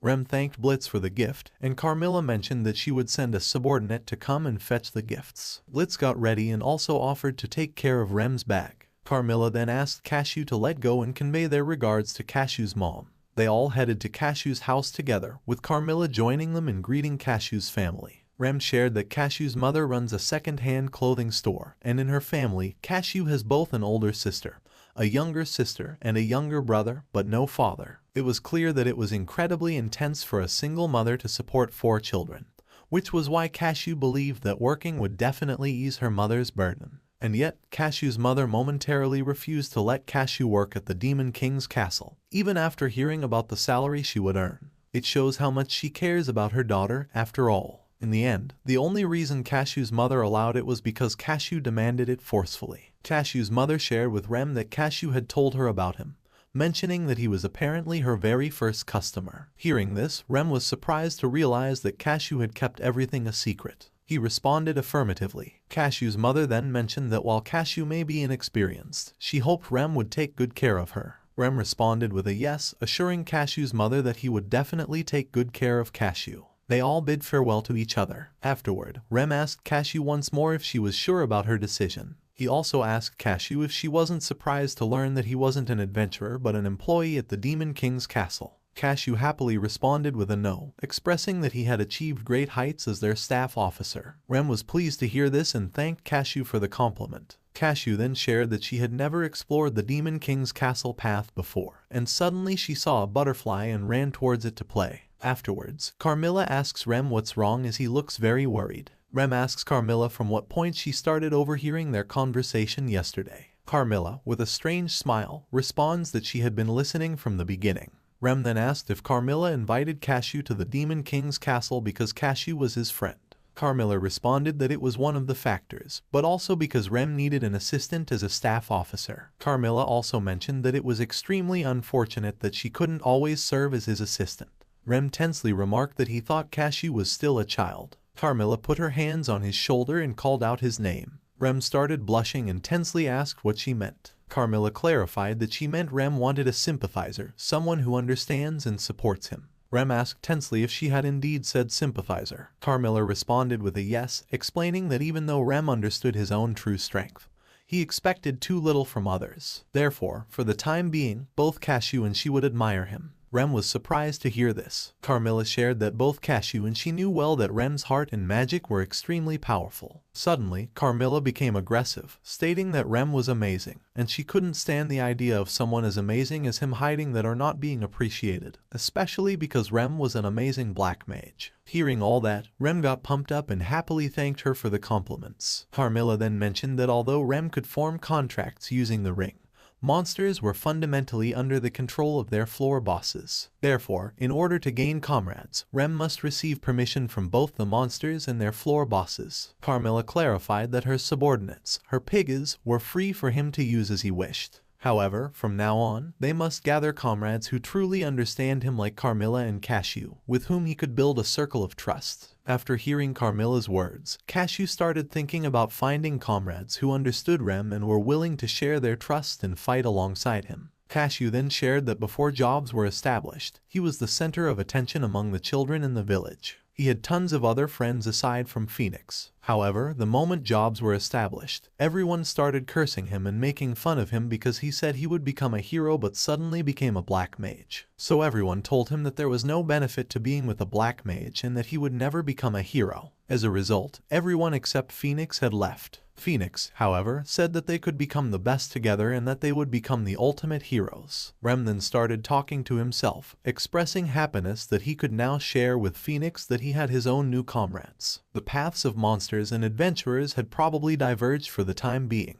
However, as the staff officer of the Demon King's castle, Rem resolved to face Phoenix with all his might. He was determined to gather the ultimate comrades who trusted one another. The scene then shifted to the Demon King's castle, where Rem explained that there was a reception desk in the front lobby for challengers and many facilities underground, starting with the dungeons. For example, there was a large public bath for the personnel, a cafeteria, a smithy, and a small theater. Among all these facilities, the one Carmilla brought him to that day to gather comrades was a playing field. Carmilla said that she wanted him to meet a band of werewolves. She also mentioned that they would be gathering good-natured people, starting with the floor boss, Marchosias. Hearing the name, Rem remembered that Marchosias was the one on the 4th floor that his team fought the other day. He wondered if Marchosias would accept a former adventurer like him after what happened last time. Rem also wondered about the werewolves, a species that use their human and half-wolf forms for different purposes. He thought that Carmilla must have believed Marchosias wouldn't pose much resistance against him. Carmilla was really considering him in many ways, wasn't she? So, he too needed to do his best for Marchosias to recognize him and become his comrade.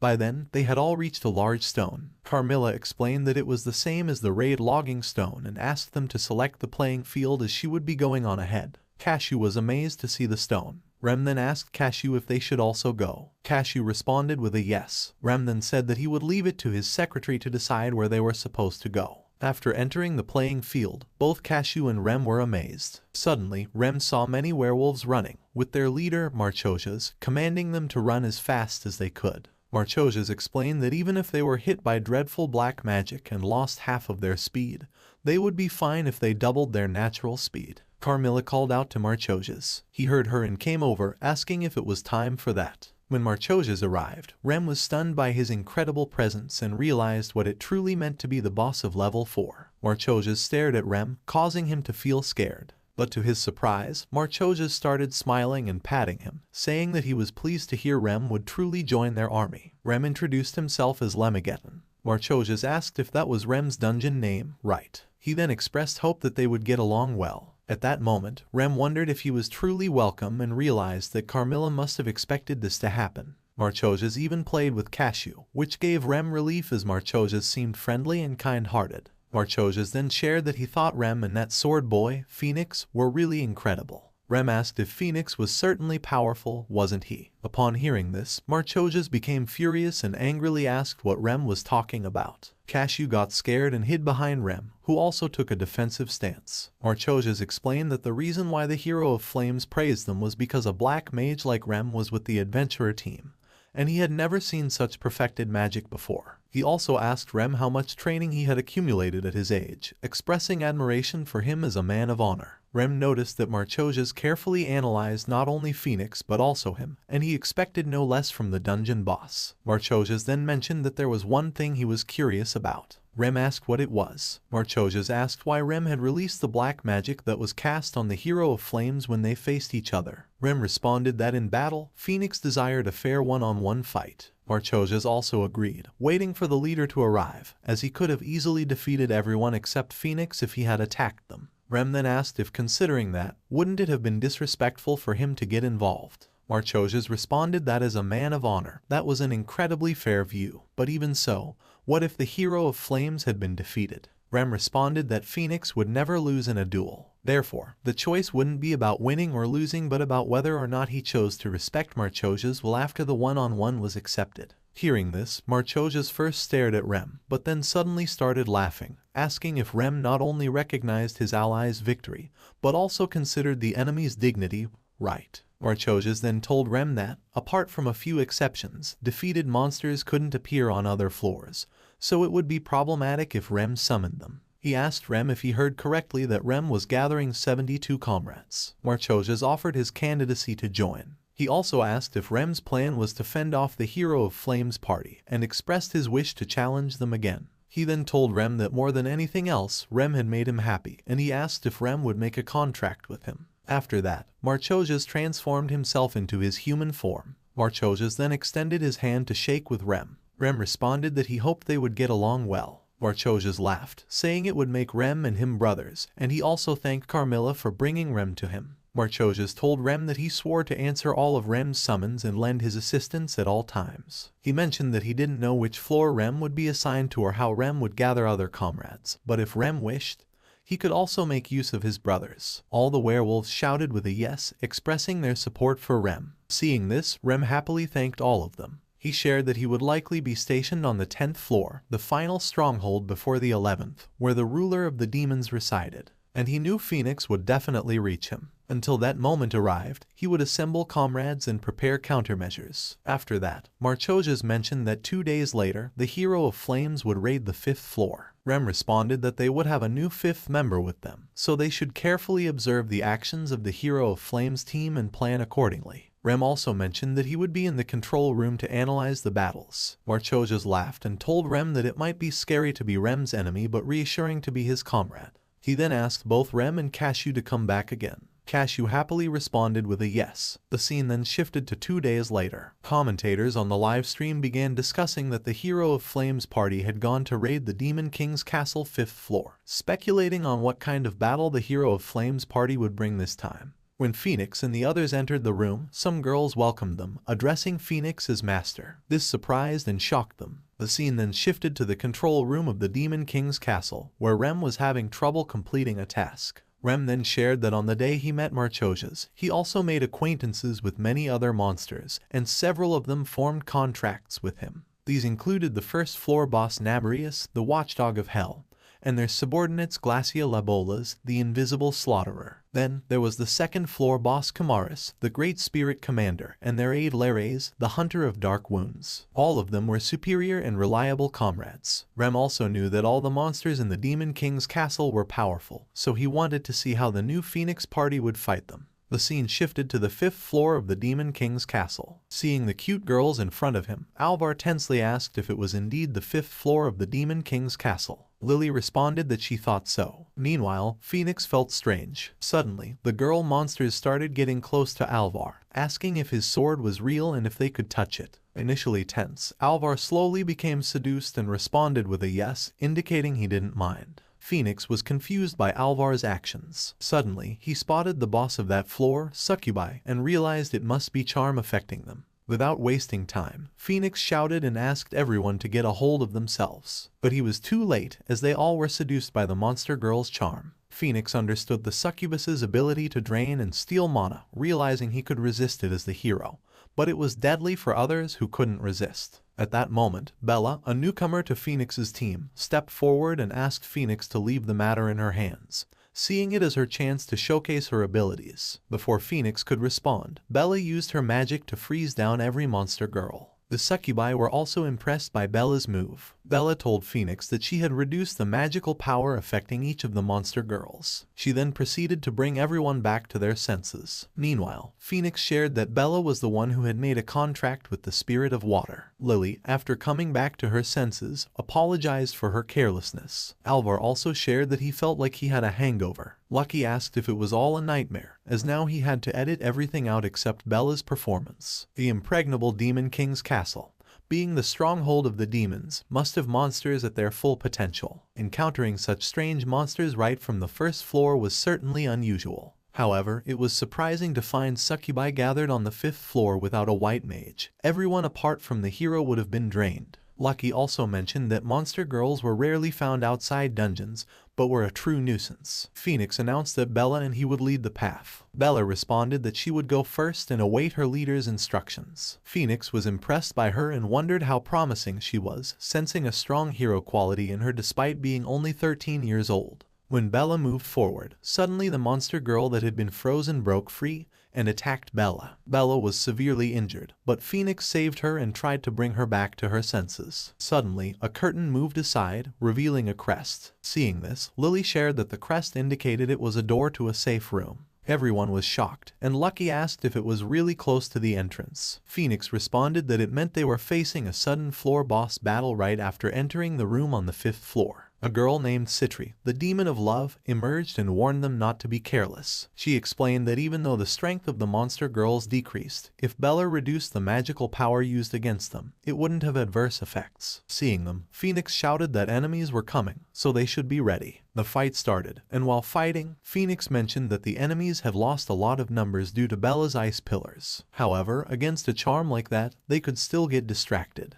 Now, Citri came close to Phoenix and asked if he intended to defeat the floor boss in a single blow, and if the ice girl hadn't intervened, he would have used his flames, right? She also questioned why he didn't use such a straightforward method, implying it could have led to everyone's failure. Phoenix responds that at that time, such a blow would have reduced Citri to ashes as well. Citri comments that Phoenix is very blunt. Phoenix responds that a hero must embody attractiveness, and knowing that Citri is superior, he must defeat her to progress forward. The fight continued, and Phoenix declared that they never lose. Eventually, they won the fight. The scene then shifted to the next day, where Phoenix and his team were cheering for clearing the 5th floor and defeating Citri. But still, there was something strange between them as they didn't seem very happy and appeared tense. Phoenix shared that after defeating Citri, they also proceeded to take on the 6th floor. Let's see what happened on the 6th floor, where they were attacked by a shark-type monster. Lily shouted that they were incredibly fast, making it hard for her to track them. Lucky also shouted that the place was swarming with monsters. They were all trying hard, but the monsters' attacks kept getting stronger. Phoenix was handling the situation well,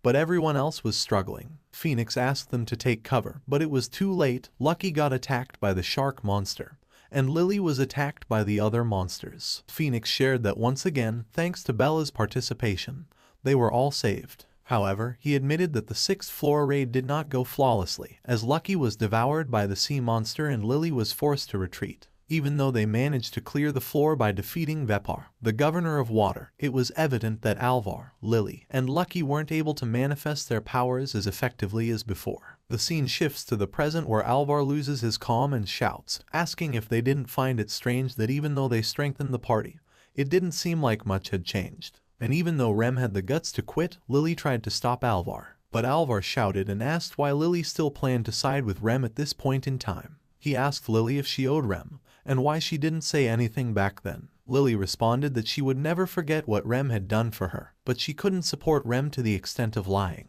Suddenly, Lucky asked Alvar why he was getting upset and how annoying it was. Hearing the question, Alvar got furious and responded that he wasn't talking to Lucky. He added that Rem had been making mistakes throughout the raids, so he should stop slacking off. Lucky angrily responded that Alvar himself had been unstable with his prized magical sword. Alvar furiously asked what Lucky said, while Lily asked both of them to calm down. Alvar shouted that there was definitely something going on, as even though they should be pumped up, the new system wasn't working out. Rem responded that Bella had been doing excellent and asked if Alvar wouldn't agree that she would surely become a magnificent heroine. Alvar then angrily asked if it was possible that the jobless Rem had cursed them with his black magic out of spite. Hearing this, Phoenix lost his temper, grabbed Alvar's collar, and shouted that how many times do he need to tell him. Phoenix asked again, stating that he knew Alvar didn't think highly of Rem and was relieved when Rem left.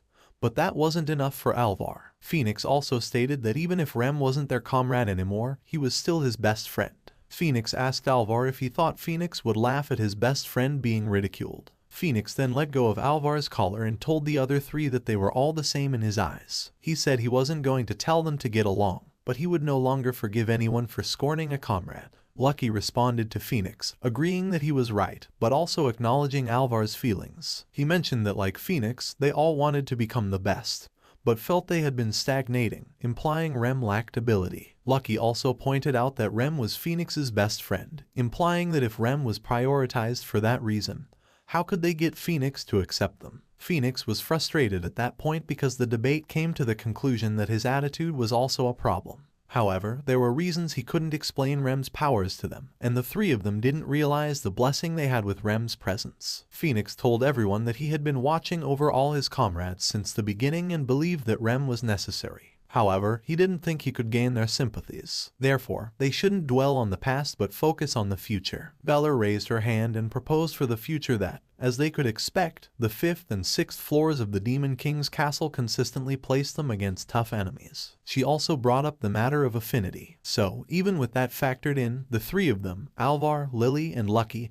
had lackluster performance. Lucky also showed agreement with her question. Bella then shared that she wasn't acquainted with Rem, so this was merely speculation. But could it be that Rem was actually a black mage who was far more powerful than they all thought? Everyone was stunned by Bella's idea. Bella continued, saying that even when she compared past videos, Alvar and Lily's accuracy had been waning. Lily responded that she agreed with her. Bella also asked if Lucky had been having a harder time defending recently. Hearing all that, Phoenix wondered if Bella was noticing that the party's slump was due to them lacking Rem's magic. For her to reach such a conclusion from analyzing past footage and being on the field a few times showed she had an open mind that didn't conform to the common practices among adventurers. Lily asked if Bella was saying that from now on they should proceed with the understanding that they no longer have the support of Rem's superior black magic. Bella responded with a yes, acknowledging that she knew it wouldn't be easy for them to accept. Alvar was now tense and said to think that Rem, who was considered incompetent, was actually supporting the party. Now that Bella mentions it, things only got worse right after Rem quit. Lucky was still shocked that they had actually been saved by Rem every time. Phoenix then told them that Rem was no longer with them and that he recognized all of their abilities. Therefore, based on Bella's proposal, they would formulate a new strategy, and then the 5 of them would raid the Demon King's castle. They would not fall in battle because the hero always wins in the end. The scene shifted to the Demon King's castle, where a celebration was taking place. Citri started crying in front of Lucy, apologizing because she couldn't win the Hell of Flame contest again.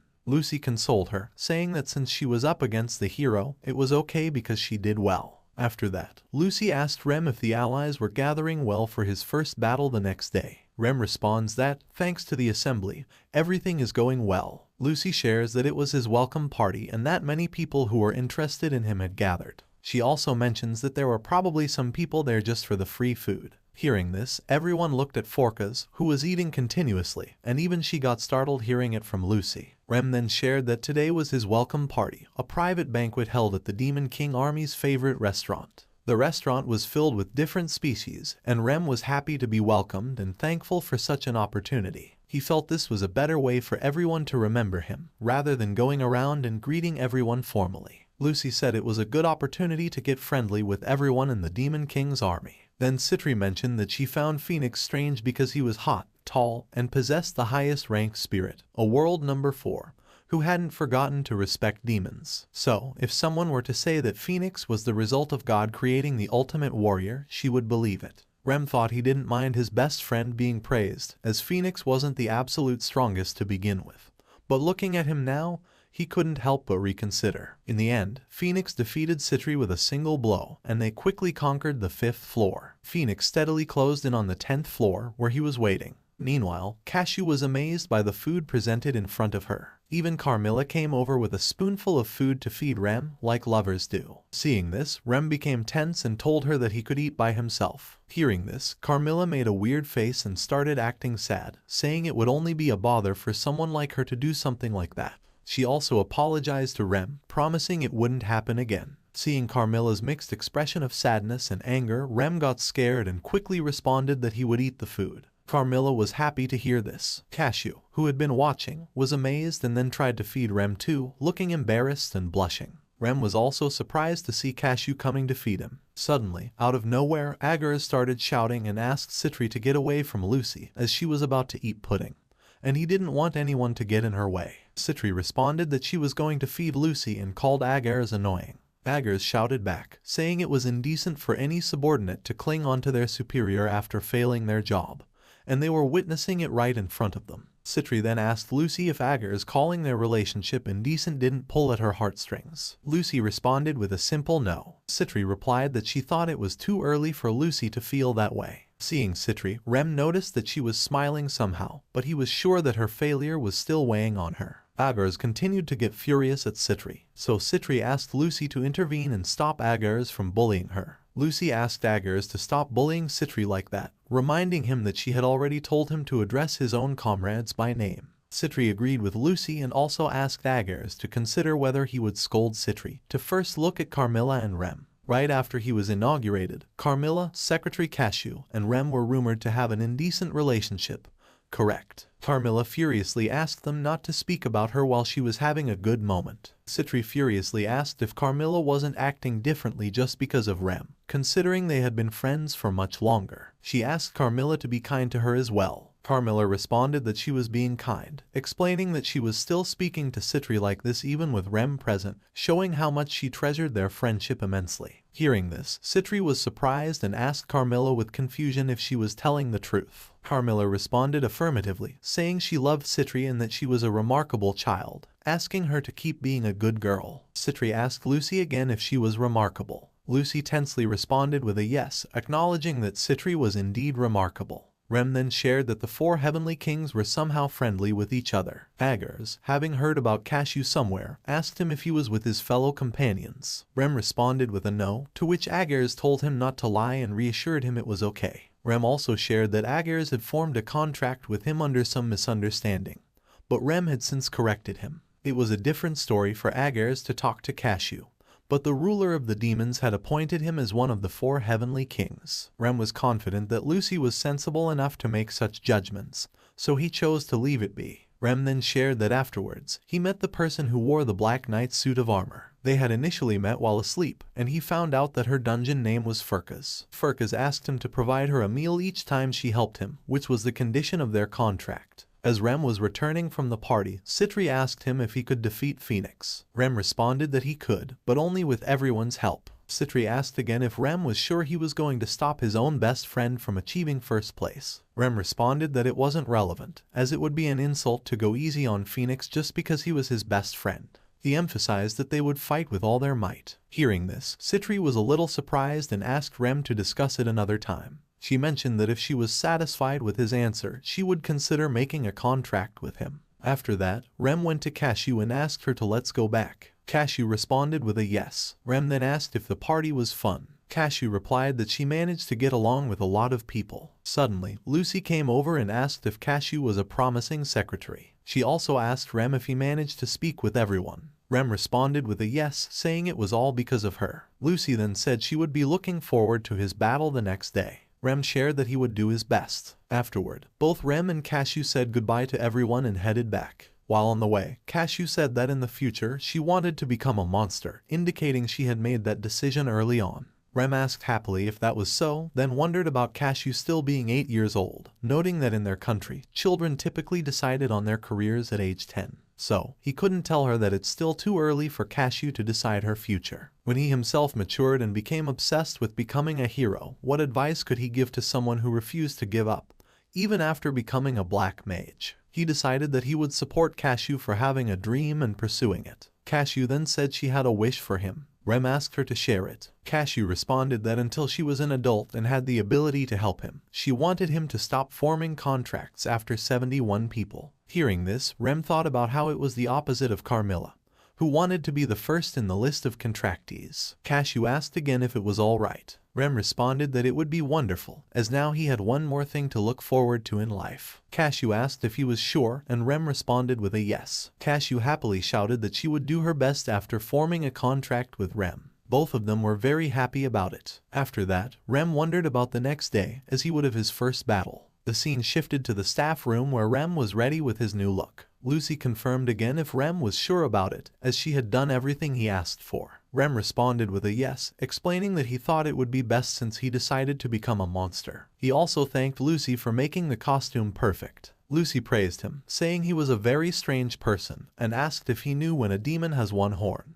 Rem responded with a yes, indicating he was aware of it. Lucy then asked Rem if her grandfather had told him about it. Rem explained that his master had asked him to give her a dungeon name as well. He then started laughing, telling Lucy not to take it seriously because he was just joking, and he knew that dungeon names were chosen by the ruler of demons. Lucy responded that she didn't mind the joke, mentioning that her grandfather was a ruler of demons in his own right. She then asked Rem not to reveal his dungeon name in front of everyone yet, as for the day, he was strictly a mysterious robed man. Rem responded that he understood. Lucy said she would be looking forward to his first battle. Rem assured her that he would make sure to deliver results since she hired him. Lucy happily said that it was very promising to hear. The scene then shifted to the first floor of the Demon King's castle, where Rem met with Glacia Labolas. Rem expressed his hope that they would get along well today and do their best. He also asked Glacia to make the arrangements, as the hero party would be arriving soon. Rem shared that Glacia Labolas, known as the Invisible Slaughterer, had a long name, so he referred to him as Gla in his mind. Glacia's magic could turn a target invisible, and their mission would involve using this invisibility to fight. Their guests for the day were the party ranked 249th, headed towards the final area of the first floor where the floor boss awaited them. Since Phoenix's party had already conquered it once, the 249th place party could simply copy how Phoenix's party did it. That's what the party was considering. But Rem was at the first floor this time, so they couldn't afford to underestimate the impregnable Demon King's castle. Rem also shared that the 249th ranked party consisted of a hero, 2 warriors, a holy knight, and a hunter. The hero had lightning magic and had made a contract with a wind spirit. Rem believed the hero's nickname must be the Roaring Thunder Hero. The scene shifted to the hero party, where the hero was very confident that they would easily defeat the dungeon's first floor. The other warriors and people were discussing that the ferocious puppy wasn't cute, which made it easier for them to attack. They even discussed that they had started later than Phoenix's team, so they needed to work hard and speed up.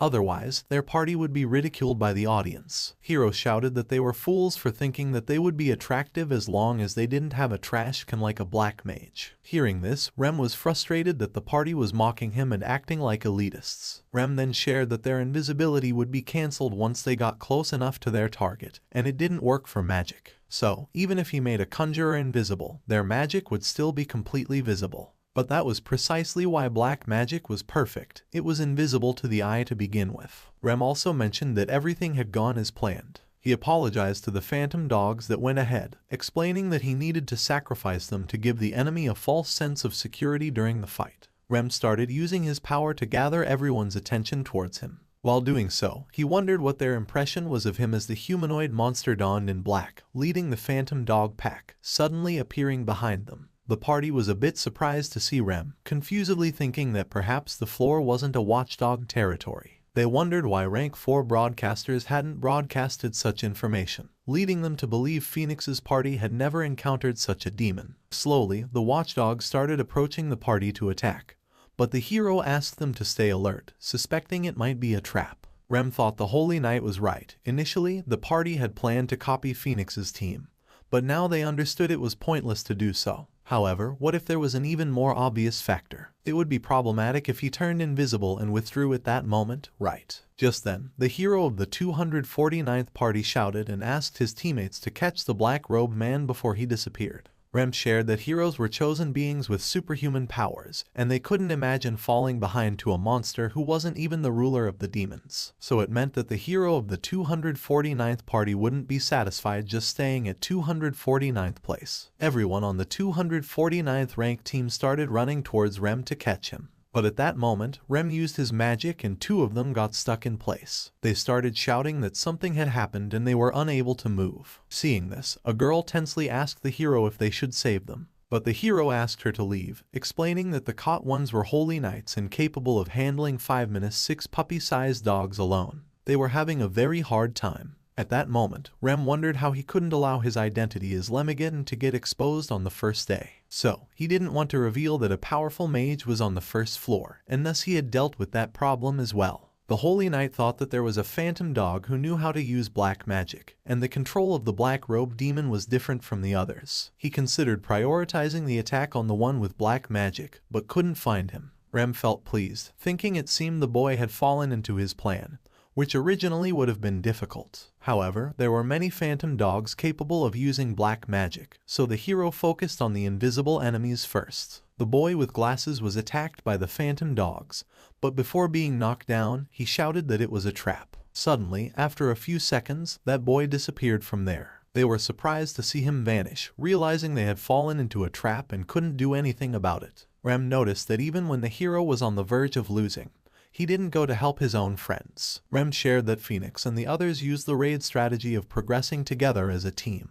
But this time the team ranked 249 got split as he had planned. Rem used some black clown puppies to attack the hero. In response, the hero got furious and shouted that if they tried to mess with him, they had to be ready for the consequences. The hero then used his power and cast a spell to clear his surroundings. But the moment he cast his spell, Glacia Labolas attacked from behind the hero, who saw it coming and tried to dodge. Rem shared that he had already analyzed the party's raid strategy, and the hero was reacting just as he had expected. Actually, what happened was that in order to track down Rem, the hero had abandoned his teammates and was casting massive spells to try and hit an invisible enemy. These spells were cast using the mana channeled within his body. It would not be possible for the hero to consecutively fire spells of such caliber. Now, after that, Rem as a bonus used his black magic of mind disruption and pure darkness on the hero. Rem laughed and wondered what they would think now, seeing what a trashcan like a black mage could do. The hero became tense as he suddenly couldn't see, and in the next moment, he was attacked by Glacia Labolas. As a result, the hero was defeated, and everyone else was also pushed to their limits. The Watchdog army then cleared them out as well. With that, Rem achieved his first victory as a demon. He thanked the Watchdogs and Glacia Labolas, acknowledging that without them, he couldn't have won. Rem started patting some of the dogs, and in happiness they began playing with him and showing their affection by licking him. Rem thought that once he returned, he would have to thank the phantom dogs that he sacrificed as well. Happily, Rem told the phantom dogs that if they liked his hand, he would pet them until they were all satisfied. Rem shared that after going through many experiences, he successfully completed his first job. He was also happy to say that his life as a staff officer in the Demon King's army was going smoothly. Ever since that first battle, he would be called upon to repel the numerous parties that showed up every day. Rem also shared that whenever he was free, he would adjust the 10th floor where he worked to accommodate the floor boss, which was him, Lemageddon. Then, Cashew and he would work on improving the coordination of the personnel he enlisted from every floor. He also mentioned that Phoenix's party's raid was still in progress, and they had already passed the 7th floor, the realm of sky and tribulation, and the 8th floor, the realm of war. So, his fight with Phoenix's team would probably happen soon. However, he decided not to think about work for the day since he had the day off. He had promised to meet someone, a woman who had been constantly helping him out lately. When Rem reached the park, he thought he was 30 minutes early, which he thought was okay. However, he was surprised to see that Carmilla was already there, sitting on a bench. Suddenly, a boy approached Carmilla and asked if she had been sitting there since morning and if she was waiting for someone. He also suggested they have a drink together. Carmilla responded with a no. The boy, surprised, asked if she wouldn't even have a single bottle, especially since it was his treat. Carmilla responded with another no and asked him to leave her alone. Furious, the boy was about to slap her, saying she was acting conceited when someone was being nice to her. But before the boy could hit Carmilla, Rem came to her rescue and grabbed the boy's hand, twisting it. The boy furiously shouted, asking what the hell Rem was doing, but soon started apologizing, admitting it was all his fault. Out of nowhere, Carmilla said, "It happened once again." Hearing this, Rem got confused and asked her why she said once again. But first, he asked if she was fine. She responded with a yes. While collecting the broken bottle, Rem thought that the drunk man and the beautiful female vampire resembling someone he had met before, Carmilla. Carmilla asked if they should go and mentioned how it felt like a dream to meet Rem on a day off as well. Rem responded with a yes, expressing his desire to thank her for many things as well. Carmilla laughed, joking that she thought he had spoiled her a lot for the day. They roamed together, ate cotton candy and food, and then walked together, enjoying their quality time. At that moment, Rem and Carmilla walked down a street, which reminded Rem of something from his past. Suddenly, Carmilla mentioned that she was a little tired and asked if they could find somewhere to rest. Tensely, Rem asked if by rest she meant sucking blood. Hearing this, Carmilla felt embarrassed and asked Rem not to liken her to those silent but thirsty vampires, emphasizing that she was not such a shameful woman. Rem responded that he hadn't thought of her like that, but deep down, he wondered about the words silent and thirsty. Carmilla then leaned close to his ear and whispered that it was excellent, and now Rem had to decide what he wanted them to do, or what he wanted her to do with him. At that moment, something dropped from Carmilla's dress, a paper. When Rem checked it, he found it was a course titled How Maidens Could Seduce Virgins 2 by Citri. Carmilla got fully embarrassed and told Rem that he had misunderstood. She explained that it was something Citri had placed in her clothes without asking, and she had never taken any advice from Citri at all. Carmilla started crying from embarrassment. Rem comforted her, saying it's okay and asking her not to cry. Deep down, he wondered why Carmilla was trying so hard to please him and get him to like her. Then, he thought of something and told Carmilla that he thinks he would like her to suck his blood. Afterward, they rented a room for themselves. In the room, Rem asked if they had met before, to which Carmilla happily asked if he had remembered. Rem responded with a sorry, admitting that he had forgotten. Carmilla shared that helping people was second nature to Rem, so he couldn't possibly remember every person, which she thought was wonderful. Rem mentioned that he remembered 2 drunk men and a beautiful vampire, and asked if it was 2 years ago, correct. Carmilla smiled and responded with a yes, confirming that it was correct. She shared that it was 2 years ago when she met Rem, while she worked as a vampire in a dungeon located in a different town. Her job was as a blood controller, a skill unique to vampires that allowed her to freely manipulate her own blood as well as the blood she consumed. Uncertain of what to do with this ability, she ended up feeling like a monster. It was an occupation she had chosen from a limited number of options, but now that she had made her decision, she was determined to prove herself. She had honed her abilities and was optimistic about becoming a floor boss soon, and eventually, even a dungeon master. But in reality, things weren't as sweet as she hoped. Less capable individuals were getting promoted ahead of her, and she wondered why. She received a response explaining that adventurers disliked hurting women because it decreased their popularity with viewers. Finally, Carmilla understood the reason behind it but was deeply frustrated. She also recounted an incident where a superior of that caliber personally invited her to eat with him, and when she refused, her position was changed the next day. It was at the end of a complex labyrinth on a particular floor, a dead end that nobody would ever go to. Carmilla then shared that she was utterly vexed, but she felt she had no choice. It was at that moment that she caught sight of Phoenix's party. The scene then shifted to 2 years later, where Carmilla saw Rem and was angry at him. She accused him, saying she knew the truth, that it was all because his best friend, the hero of flames, belonged to the 13th ranked party. Carmilla furiously approached Rem and collided with him, demanding to know if for a black mage to become rank 13,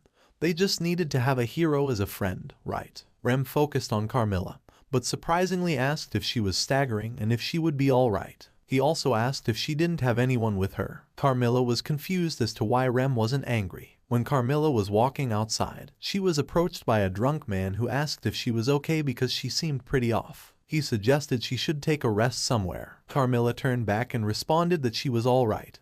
But as soon as she did, someone grabbed her from behind. A boy put his hand over her mouth to silence her and then dragged her to a deserted area. The boys then laughed at her, saying they were right because she couldn't move at all. They asked if she didn't know that a beautiful lady shouldn't go alone to the bathroom after drinking. Those boys started forcing her and tearing her clothes. At that moment, Carmilla wondered why the world was like that, as in the end, nothing good ever seemed to happen to her. She felt all her efforts were futile, as if nobody cared about anything besides her feminine body parts. On the other hand, one of the boys shouted at another to forget about the lookout and help them. To their shock, the third boy had already fainted and was lying on the ground. Suddenly, they were unable to see anything and went blind. Out of nowhere, Rem appeared and attacked them. One of the boys tried to ask who he was and told him to wait, but it was too late as Rem punched him down. Carmilla was stunned, witnessing everything. When she saw Rem helping her by beating those bad guys, she was shocked and speechless. Rem came to her and apologized for arriving late, catching up to her, and gave her a cloth to put on. Carmilla couldn't stop herself and started crying, asking him why he helped her even though she had said something so awful to him. Rem responded that after she left the restaurant, those 3 followed her, so he suspected something was wrong. Carmilla said that wasn't a reason to help. Rem asked if that was so, stating he couldn't simply ignore her. Carmilla asked confusingly if he would help her, especially since she was such an impolite woman. Rem responded that there were people out there who disliked him and spoke ill of him, which was hurtful to know, but he also believed it was inevitable. However, Rem realized that Carmilla was different from others he was used to hearing criticism from. He wondered if she hated him or if she was simply irritated by something. When someone dislikes or finds something painful, they often confess it to those around them, friends, family, or people close to them. However, there are also people who cannot do that, like people who strongly believe in being independent and refuse to expose their weaknesses. But even so, it can be poisonous to constantly bottle it up. Eventually, they need to let it out somewhere, and because she couldn't do it with those around her, she ended up venting to innocent strangers who happened to be in the wrong place at the wrong time. Carmilla started crying even more, apologizing for saying something so awful to him, even though he hadn't done anything wrong. Rem responded that it's okay and he forgave her. Carmilla then asked why he hid despite having such power and remained silent while people said whatever they wished about him. She also asked if it was right that someone wasn't recognized just because they were a black mage, or because they were female, or because they were young.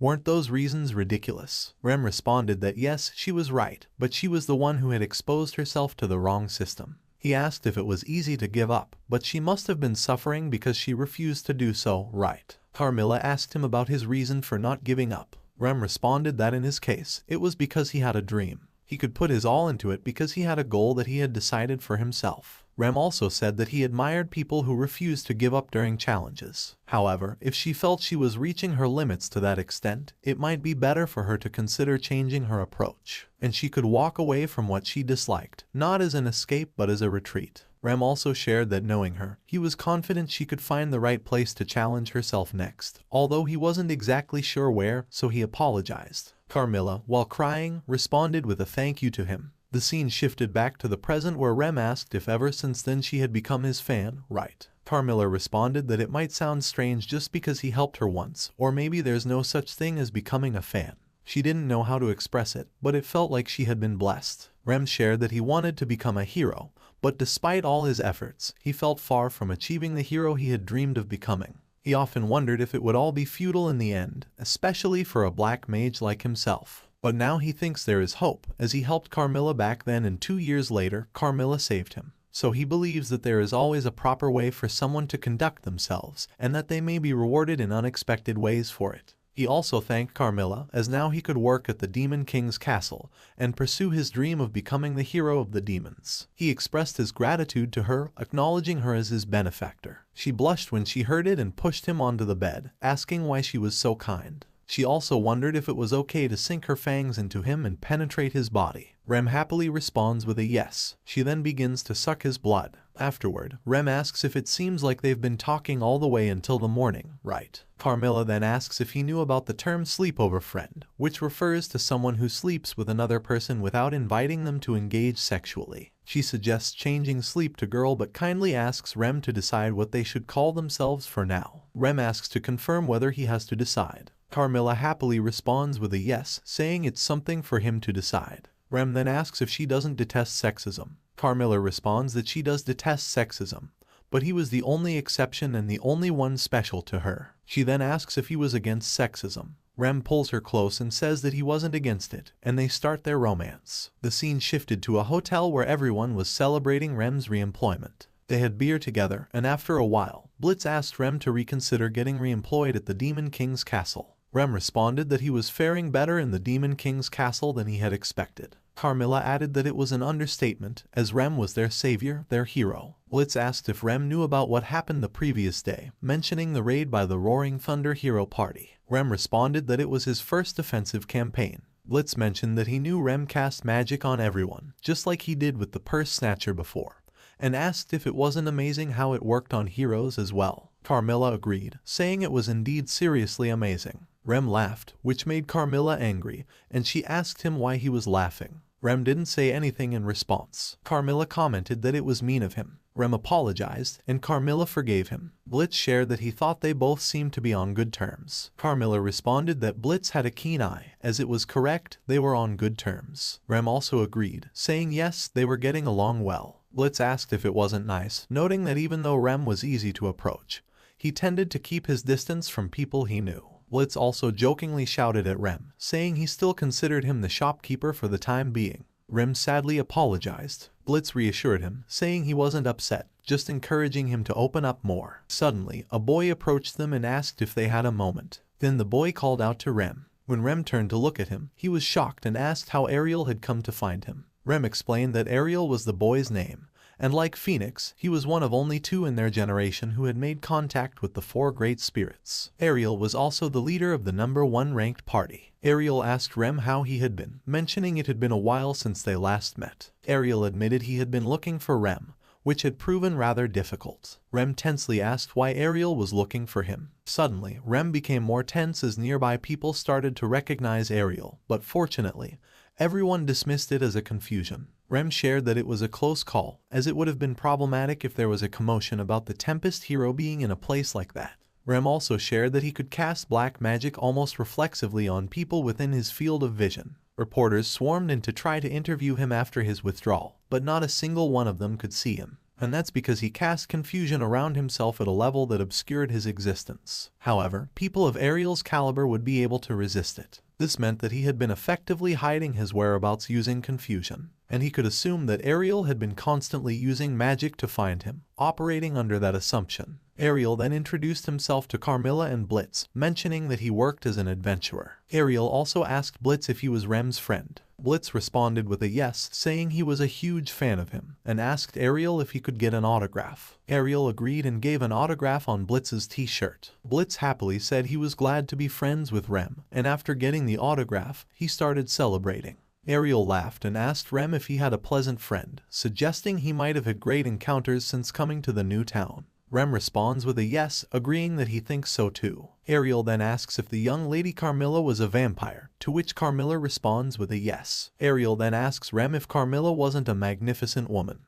considering she was hiding her own species traits to live with him, and that's how valuable she thinks Rem is. Ariel also asks if, based on what he saw, he presumes that Rem and Carmilla were in a romantic relationship. Carmilla responds that their relationship was more than just friends and lovers, it was greater. Hearing this, Rem wonders if that means Carmilla is now his wife. Ariel laughs again, mentioning his initial worry when Rem left Phoenix's party, but he realizes now it was unnecessary since Rem could enjoy drinking with some wonderful friends. Rem responds that it wasn't quite like that, and he's also glad that Ariel was concerned for him. Ariel then asks Carmilla and Blitz if he could have a moment with Rem. Upon hearing this, they look at Rem in surprise. Ariel then asks why Rem didn't join his party when he heard Rem was searching for a new one. Blitz and Carmilla were surprised to hear this from Ariel. Ariel asks Rem again what he did in the meantime. Rem responds that he's not an adventurer and also asks Ariel who left his party. Ariel answers that it's Panacea. Hearing Panacea's name, Rem was shocked and shared that Panacea was a 32-year-old white mage. It's an obscure job, treated only slightly better than the black mage, but despite that, she had proven her strength time and time again in the world's rank 1 party. Ariel mentioned that Panacea had her 3rd child, so it was time for her to settle down.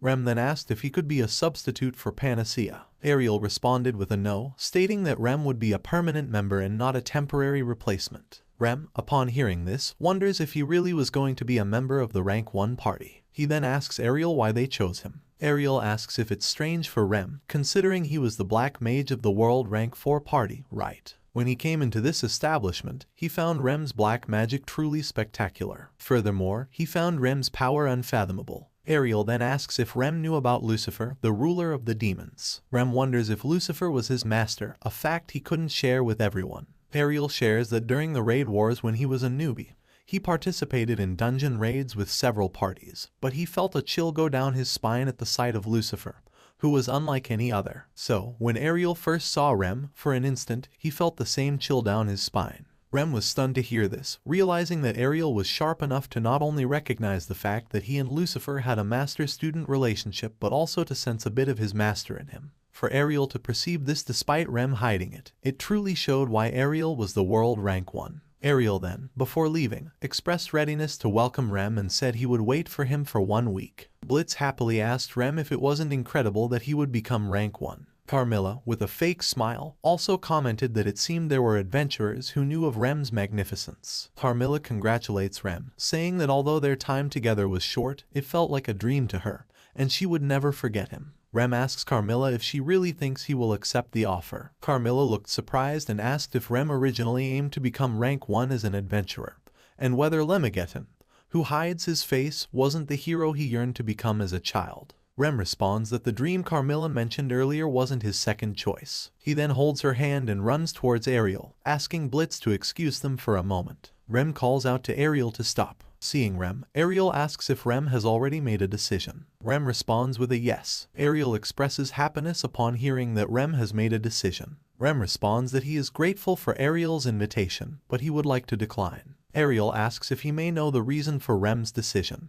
Rem explains that while he wants to become number 1, that doesn't mean he wants to be given the rank 1. Ariel responds that he understands, acknowledging that reaching the peak is something someone achieves, not something someone is raised up to. He also admits that it seems he made an unreasonable request. Rem responds that not at all, as he is incredibly pleased to know that there are adventurers who recognize him. Ariel then asks if Rem has also found a place to live. Is that right? Rem happily responds with a yes. Ariel then says he is looking forward to seeing how Rem becomes the best, and to do that, Rem has to surpass him. Rem confidently shares that when the time comes, he will win. Ariel praised Rem's determination and shared that he doesn't think it's time for him to retire just yet. The scene then shifted to a few days later, where Rem was on a walk with Cashew, handling contracts and organizing personnel that he had borrowed, formulating strategies for the battle against Phoenix's party and facing a mountain of things he needed to ponder over. Rem understood that sometimes a change of pace was necessary as well. Cashew saw something and told Rem that she wanted to drop by and look at dresses. Rem asked her to get in, and the scene shifted inside the Scylla design office. Rem shared that this place was responsible for designing the avatars, the magical bodies, of the monsters inside the Demon King's castle. Cashew said that she would like to make a request for an avatar to be created. A girl named Lisa then asked Cashew if she was the rumored young secretary, Cashew. Lisa first asks what Cashew wants, but then quickly suggests she thinks she knows what Cashew wants. Startled by Lisa suddenly getting so close, Cashew became scared and hid behind Rem. Rem also tensed up, surprised by Lisa's behavior. Lisa reassured them that there was no need to be on guard, explaining that she had been constantly thinking about what kind of outfit would suit Cashew, as she considered herself a genius designer. Lisa added that Carmilla had mentioned it beforehand and had already made an outfit for Cashew to try. Rem asks Cashew what she thinks about it. Cashew, with a blushing face, embarrassingly nods her head in agreement. So, they all head towards the next room to let Cashew try on the dress. Outside the trial room, Rem waited and wondered if Cashew would only be getting an outfit for the time being and not an avatar. Suddenly, Rem heard Lisa's peculiar voice. When he looked over, Cashew was asking Lisa if she was alright. Lisa responds with a yes, explaining that she was just shocked at how utterly adorable Cashew was. Cashew, surprised, asks if she was adorable and mentions that she wanted to become a strong-looking monster. Lisa responds to Cashew, saying that she certainly looks strong.